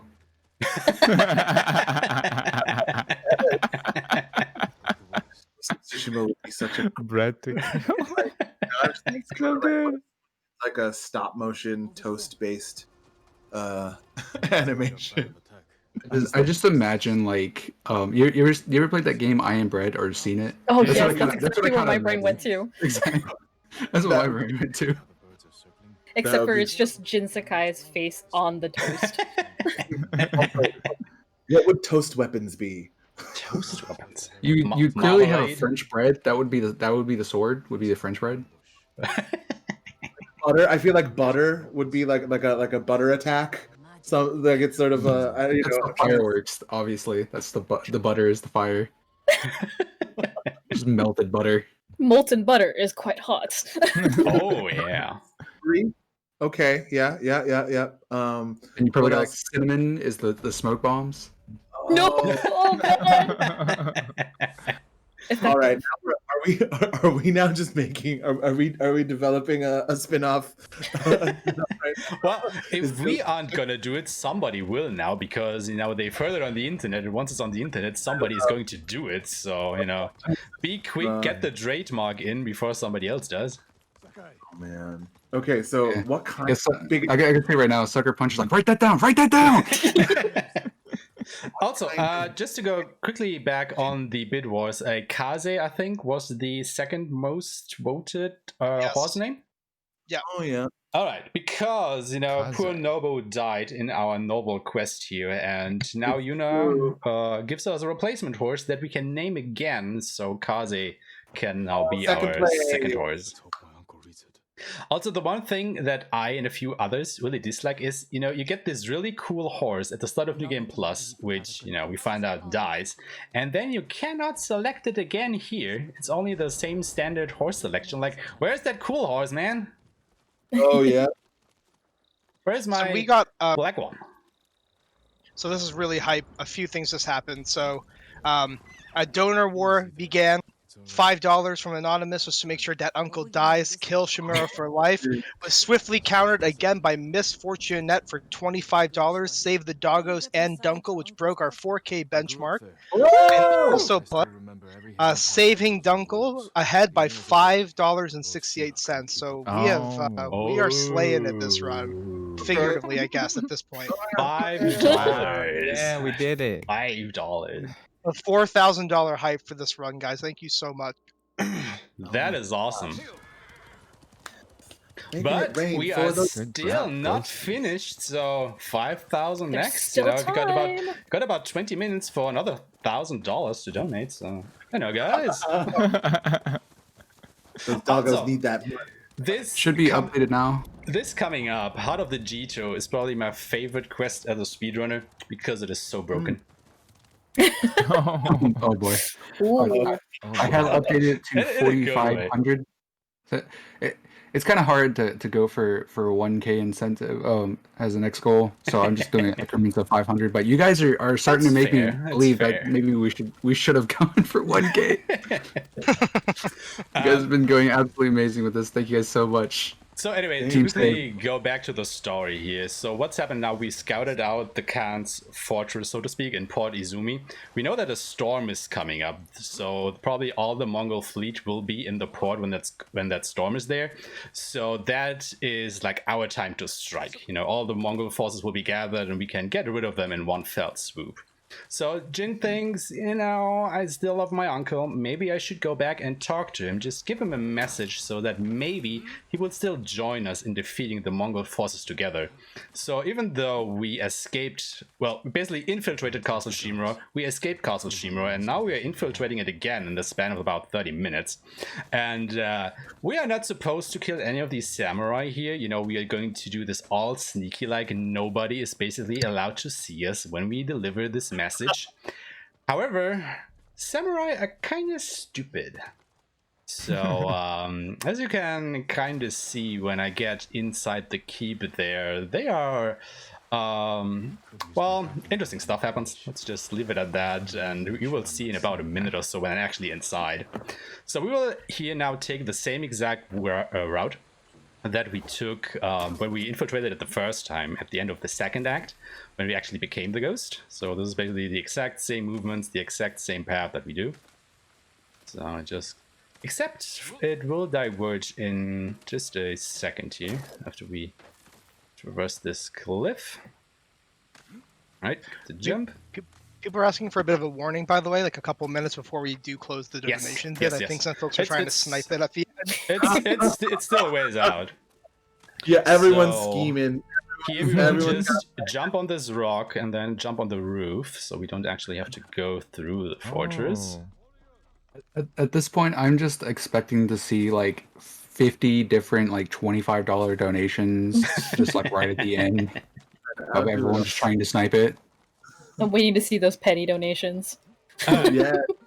Okay. Petty donations. So doggos get food. Now I am about to enter the castle, and like I said, you know, we are supposed to do this all sneaky-like. However, if any of these samurai see you, they basically do nothing. Like, yeah, they will draw their sword, but they're not calling for reinforcements or, you know, sounding the alarm. They're just hanging out down there, and we just more or less casually walk by all of them up to Lord Shimura's quarters and then leave that message and go all the way back. So no biggie, you know. They don't do anything to you, so You'll definitely get the message this way. Yeah, you know. I mean, you could have just taken the message and handed it to the first samurai that comes across your way or something, but or just threw it at Lord Shimura's face. Just throw it. Literally. Here. Bye.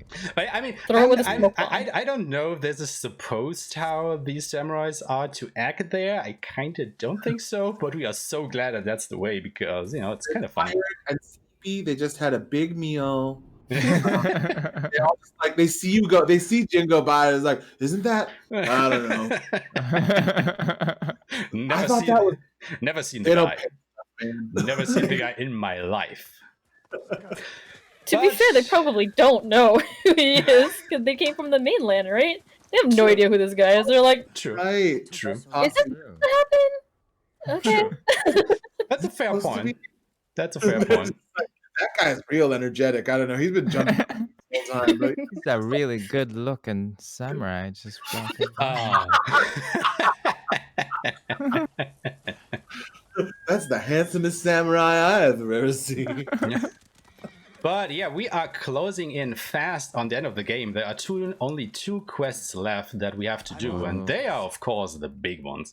One is the Eternal Blue Sky, which we are about to do now, and it is the attack on the Mongol fort, on the Mongol headquarters, so to speak. So we are about to end the Mongol invasion here with all of our forces. You know, it's once again one of the biggest battles in the game, and then, of course, we are going to have our showdown with the main Mongol guy. So this is pretty exciting. It is probably also one of the hardest missions speedrunning wise, probably also casual wise when you first play it, because there's just so much going on. Not necessarily at the beginning of the quest, because we started the quest, we just now have to wait around until Yuna, who is now over there, finally gets to over here so we can actually start the quest properly. But this quest just keeps on escalating. Like, it gets harder and harder, and the fights at the end especially are one of the toughest in the whole game, and I think they did a really good job with that, because up until that point, you've had your, well, I want to say normal camp liberations where you fought a lot of Mongols and stuff, but that very last fight, which is not a duel, because all of the boss fights so far have also been duels, but you're fighting a quote-unquote boss in a quote-unquote normal encounter, where you also have access to all of your ghost weapons, and I find that so fitting to an end, to the ghost, that you actually can go ahead and use all of your tools in that fight and not just have it a, well, normal sword fight, so to speak. Because, Khotun Khan also isn't a normal sword fighter. He has one of the most unique fighting styles in the whole game, and there is no way you can prepare for that beforehand, because he fights like no other enemy in the game. But not completely, but he does have a lot of unique attacks.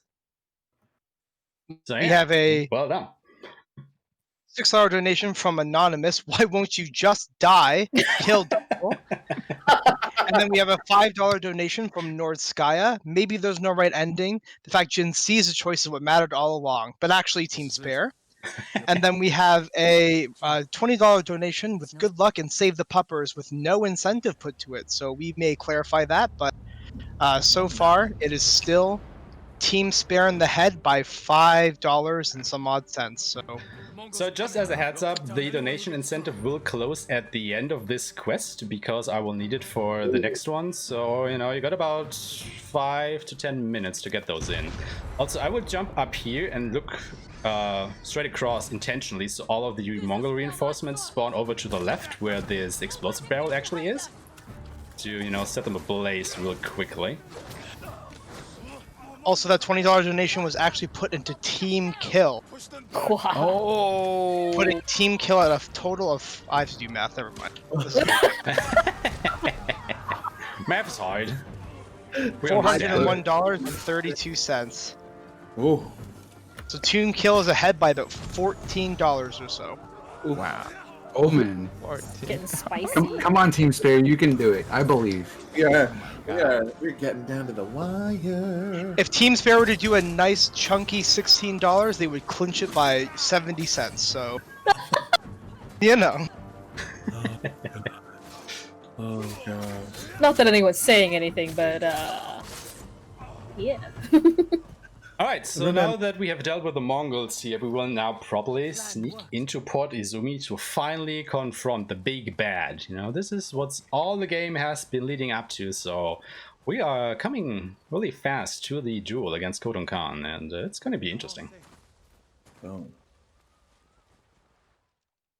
So I'm not gonna lie when I say that this is probably the most tense moment for any speedrun, because, without trying to spoil too much, but Khotun Khan isn't the last fight in the game, there is still some unfinished business after that. And if you've been paying attention during the speedrun, you know what we do during duels, the whole Dance of Wrath thing.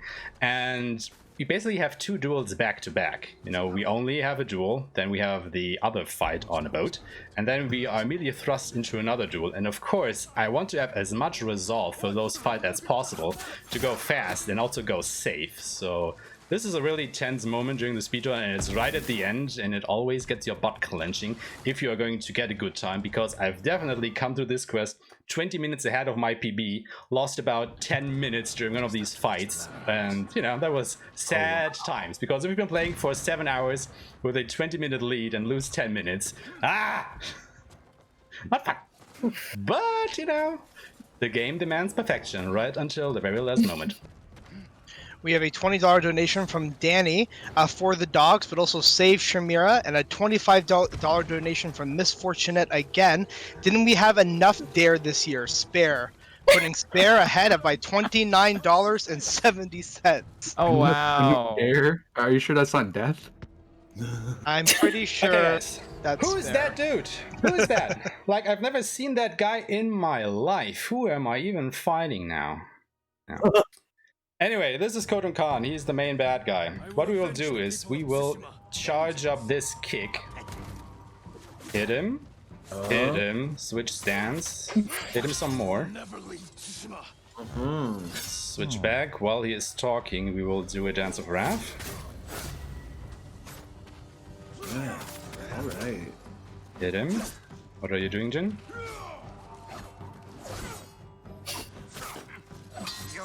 Okay, now we're on the last phase. Going good so far. Let's see if I can go ahead and bring this home. Yes. Alright, okay.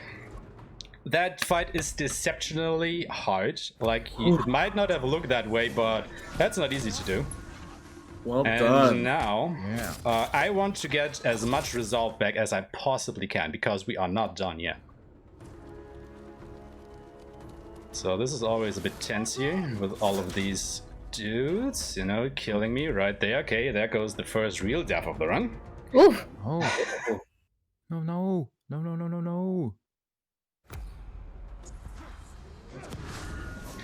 But, you know, it's no biggie. It was right at the beginning there. So I'm going there. Who's gonna attack? It's the spear dude. Okay, they are angry. They are angry.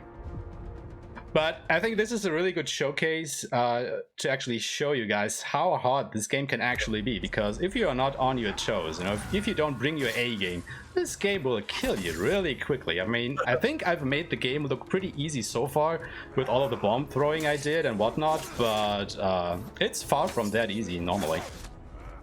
Like, these two guys just showed me by alternating their attacks, and I couldn't do anything about it. So, yeah, the Mongols are angry that I've been going that fast. We got a 31 donation from Anonymous. Might as well kill. Putting kill ahead by like $1.32. So, question, should I just hang around with these Mongols a little while longer so you guys can donate more?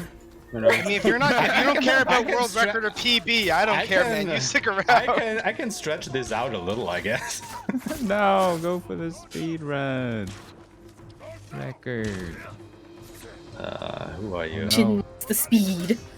I mean, as it stands, my I think God. Okay, this is getting we're stupid a now. little. We might be a little bit behind, so maybe not. Don't chill out too much. I'm trying to. But the Mongols want to stick around. They want their time in the shoreline here by not letting me pass. Ooh, we get to be featured. Yeah. Mongols chew. But at least I'm starting to slowly build up some resolve here, so that's good. That's useful. Okay, this is getting really stupid right now.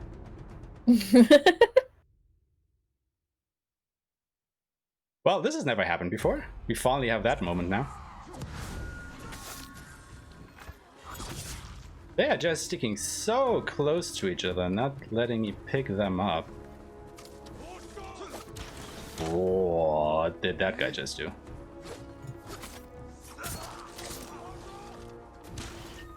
Also, the thing is, I'm trying to preserve all of my ghost tools for what is coming up after I dispatch these dudes, so... Now I'm trying to save my resources here. Okay, this is looking better. Okay, I think I got it now. Okay, progress, finally! Woo. Wait. Normally when you kill all enemies here, you are supposed to immediately trigger the next cutscene? Okay, no matter. Anyway, this is the last fight against Khotun Khan. It's on a boat, it's a big open brawl, you against him and a couple other dudes all around. So this is always really intense. Let's see if we can get this here. Like, this is probably one of the hardest fights, if not the hardest fight in the whole game. Because everything basically one-shots you here, so you have to be really, you know, concentrated of what you do and when you do it and how you do it. You have to be aware of all of your surroundings because of all that fire and the poison that is in these barrels that can fuck you up and all that kind of stuff. It's looking good so far. And now we will actually use Ghost Stance for once and attack Khotun Khan. Because in New Game Plus, you can get a charm that makes it so that you can get one more hit in your ghost stance. So I can actually attack him 4 times here. Which deals a bit more damage. And I want to have nothing to do with Khotun Khan, so I would just spam my ghost tools and my attacks alternatively, because if you get into a real fight with that dude, he will end you in seconds. Well, not even seconds, but he is a really tough cookie to deal with. So that boat fight went pretty good. I think it was even one of my best I did so far. Problem was just that the lead up to that boat fight was really sloppy. I mean, that looked really bad. However, we got through it. So if you guys, close the bid war in about 30 seconds here, so, get your last donations in. We are just closing really in on the quickly, end. just to make sure people know, Team Spirit has received 100 donation from Lidja. Spare the Dunkel. Let's take this home for Team for the Ghost and the Pupper. So, Kill, you have a $100 gap to make up in 30 seconds. Good luck. Wow. Okay. Dang. Well, you heard it here first, guys. I mean, you can probably extend it a little bit more than 30 seconds. I mean, okay. Let me put it this way. How much time do you have to have between closing the donation and telling me what's it going to be? How much time does it take? It can be pretty quick, like under a minute or so. Then you got about 5 minutes still to go. Yes. Oh shit. A bonus round, basically. Bonus round. I mean, we're doing this for the puppers, so still got about 5 more minutes to donate to charity here if we are going to kill. You should know. People are accusing you of cheating in the chat for extending the time. Organizer, I allow this, so this is no longer cheating. To that I say, we are the ghost. We have no honor, so. Also, we got organizer permission, so no cheating. Team Spare, just saying. Bias behind the decision. Also, funny fact, I am wearing Gosaku's armor here. However, the coming quest will automatically put me in the Ronin attire. However, my charm loadout actually will not change. So if I have, Gosaku's armor here, the Ronin attire that I'm going to wear will have the charm loadout of my Gosaku's armor. And the same is true for Ghost of the Past when you get the Sakai armor. That will also inherit the charm loadout of the armor that you were wearing when you were getting the Sakai armor. Oh ho ho. Not exactly sure if that is intentional, but that has definitely screwed me over because I use a very specific charm loadout for my quote-unquote dual armors.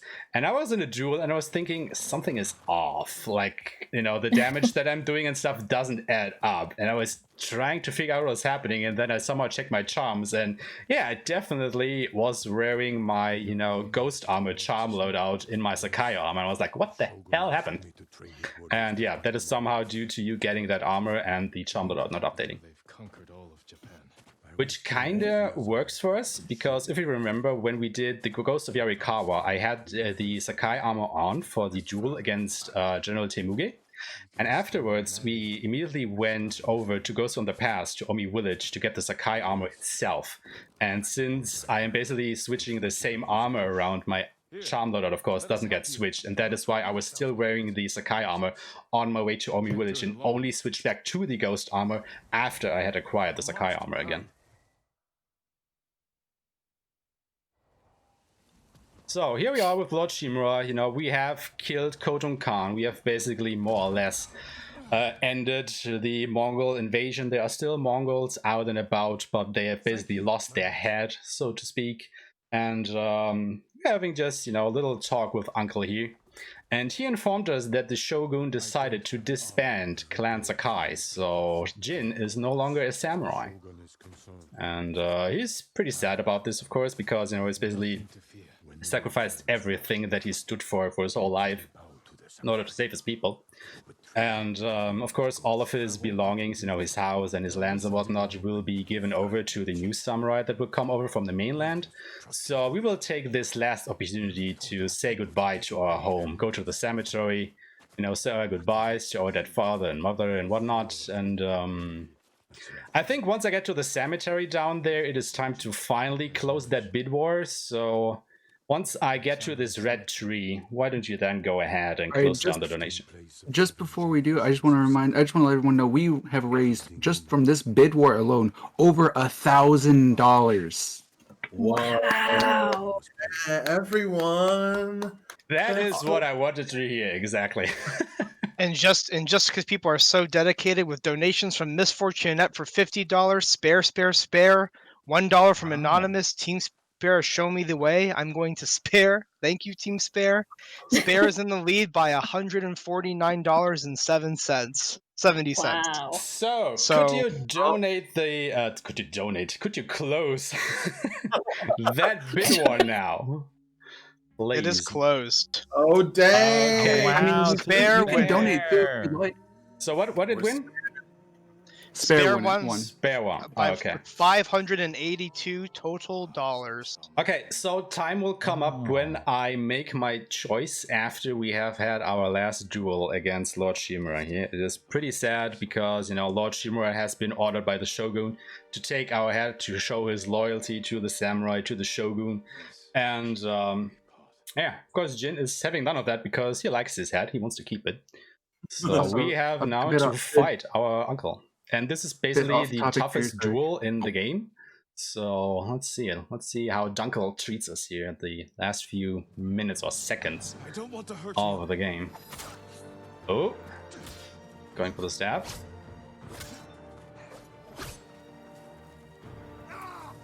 Ah, he's trying. The wounds you dealt to my spirit will never heal. I don't know if I have enough resolve for 3, but I have enough for 2, so I'm gonna take that. Just for a little bit of marathon safety. You want revenge? Okay, phase 3, we have enough resolve, so, Nicole? This is not my revenge. There. Oh, death. This is not my Or revenge. spare. Whatever. The one thing, So one of them. spare it is, I've heard, right? Yeah. So get ready on time. And time. GG's. And that is the run. Dang. Congratulations. I think, can we take that moment to just watch this cutscene in silence? It's only, I don't know, 40 seconds or so. I mean, well, seeing that Piku Niku's unfortunately had to drop out, we got probably like 40-ish minutes here, so yeah, we should be fine. Okay, perfect. The ghost will be hunted for the rest of his days. I know.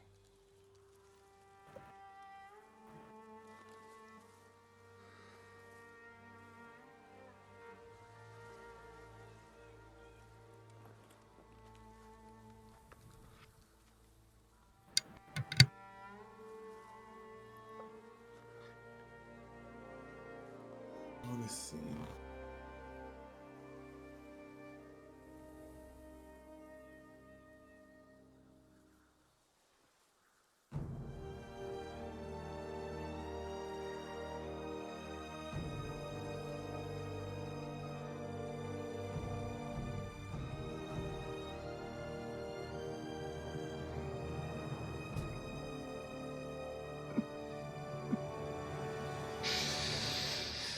And that's the ending. It's so good. Oh, and what was the final time? 3 hours, 26 minutes, and 13 seconds. Okay, well, that's still the third fastest time I think I've done. Like I said, my world record is a 3:22:51. So, I mean, we're still ways underestimated, so I think that's pretty good on. Yeah. Well, I blame mean, it on distracted. I blame it on the Mongols because I think that part at the end there at least cost me about 2 minutes or so. So you know. But yeah, I think that was a really good showcase of how quickly this run can turn just sour if you are not on your A game, if you're not bringing your whole concentration. And that's something of the things I really love about this game. You know, it demands your perfection. And it's a really fun game to run. So, you know, if you want to go ahead and join the speedrunning community, go to speedrun.com, join the Discord. We are all happy to help out. We are, you know, a really small circle of people, about 6 runners for this game. And I think that is way too few we would really welcome some more runners, some more ghosts to join us in trying to save Tsushima from of the Mongols here. So yeah, go ahead and do so. If you or someone else has the link, you're more than welcome. Go ahead and post it into chat. I can't, get through my browser at the moment because of the setup we're doing here. So if somebody else, maybe the Wicked Viking is here. He can probably drop down the link for you guys. But yeah, in the meantime, thank you so much for the organizers for having us. Like I said, this is only the second speedrun marathon that I've ever been to. The first one being really, really longathon, which was just last week. I mean, this game is just a blast to blaze. Thank you so much for having us. Thank you, of course, also to the speedrunning community of this game. You are some awesome people. And keep up running this game, bringing more people into it. We definitely need them. And of course, last but not least, thank you so much to my commentators. I mean, I'm just still blown away that you guys actually joined me on this. I'm so happy that we made this work here, that you commentated on that, because, you are pretty big out there at the moment with this game under your helm, and this is only a really small marathon and stuff. So I'm really thankful that you guys came here to help us out. Thank you. Thanks. Yeah, thanks for having us. I also want to come out here and also thank all of you, both commentators, viewers, donators, so much. Again, I feel like the runners and the commentators don't get nearly as enough credit, because if you guys wouldn't submit and didn't come out here and join and put on amazing shows like this, we wouldn't be nearly as close as we are. Yay. So thank you guys all so much, and thank you guys so much for raising so much money. Again, if you guys have enjoyed this marathon, you guys have enjoyed watching, we are coming up to the end of the last few runs of the marathon, but if you would like to keep in touch with all of our amazing events, make sure to join the Discord. Keep up with all of us there, and for the most part, unless you guys have something else to say, I guess we'll move on to the next one. One more thing. Yeah, so real quickly, don't forget that, all of us here in the commentary and runner and whatnot, we all stream. You can't just only follow me. You can also follow all these lovely people above me that I'm pointing at right now. So, give them a follow, watch their streams. They are fun guys to hang around with. They also play Ghost of Tsushima. So, maybe we can convince them to join the speedrunner community at one point or another. So, It'd be a really long speed. Very slow speed, the slowest really slow speed. category. I would probably. Do we know who the anonymous was? Yeah, we don't know who all the anonymous. I don't think The anonymouses are like ghosts, and they just want to keep doing what they're doing in the shadows, but they pulled ahead for both teams quite well. Oh, we appreciate it so much. Thanks, anonymous ghosties. Yeah. Well, thank you so much again, all of you, for being here, from the commentators to you running. This was an awesome game to run. Coming up next, we do, as Sloa mentioned, we did have somebody unfortunately need to drop out, but no worries, as we have Metroid Zero Mission coming up next. And so with that being said, I think we'll go into a brief intermission, give everyone some time to get up and stretch and maybe get a drink. It was a long, good run, but thank you everyone so much again. And with that, we can go into intermission, and Metroid Zero Mission will be coming up next. Awesome.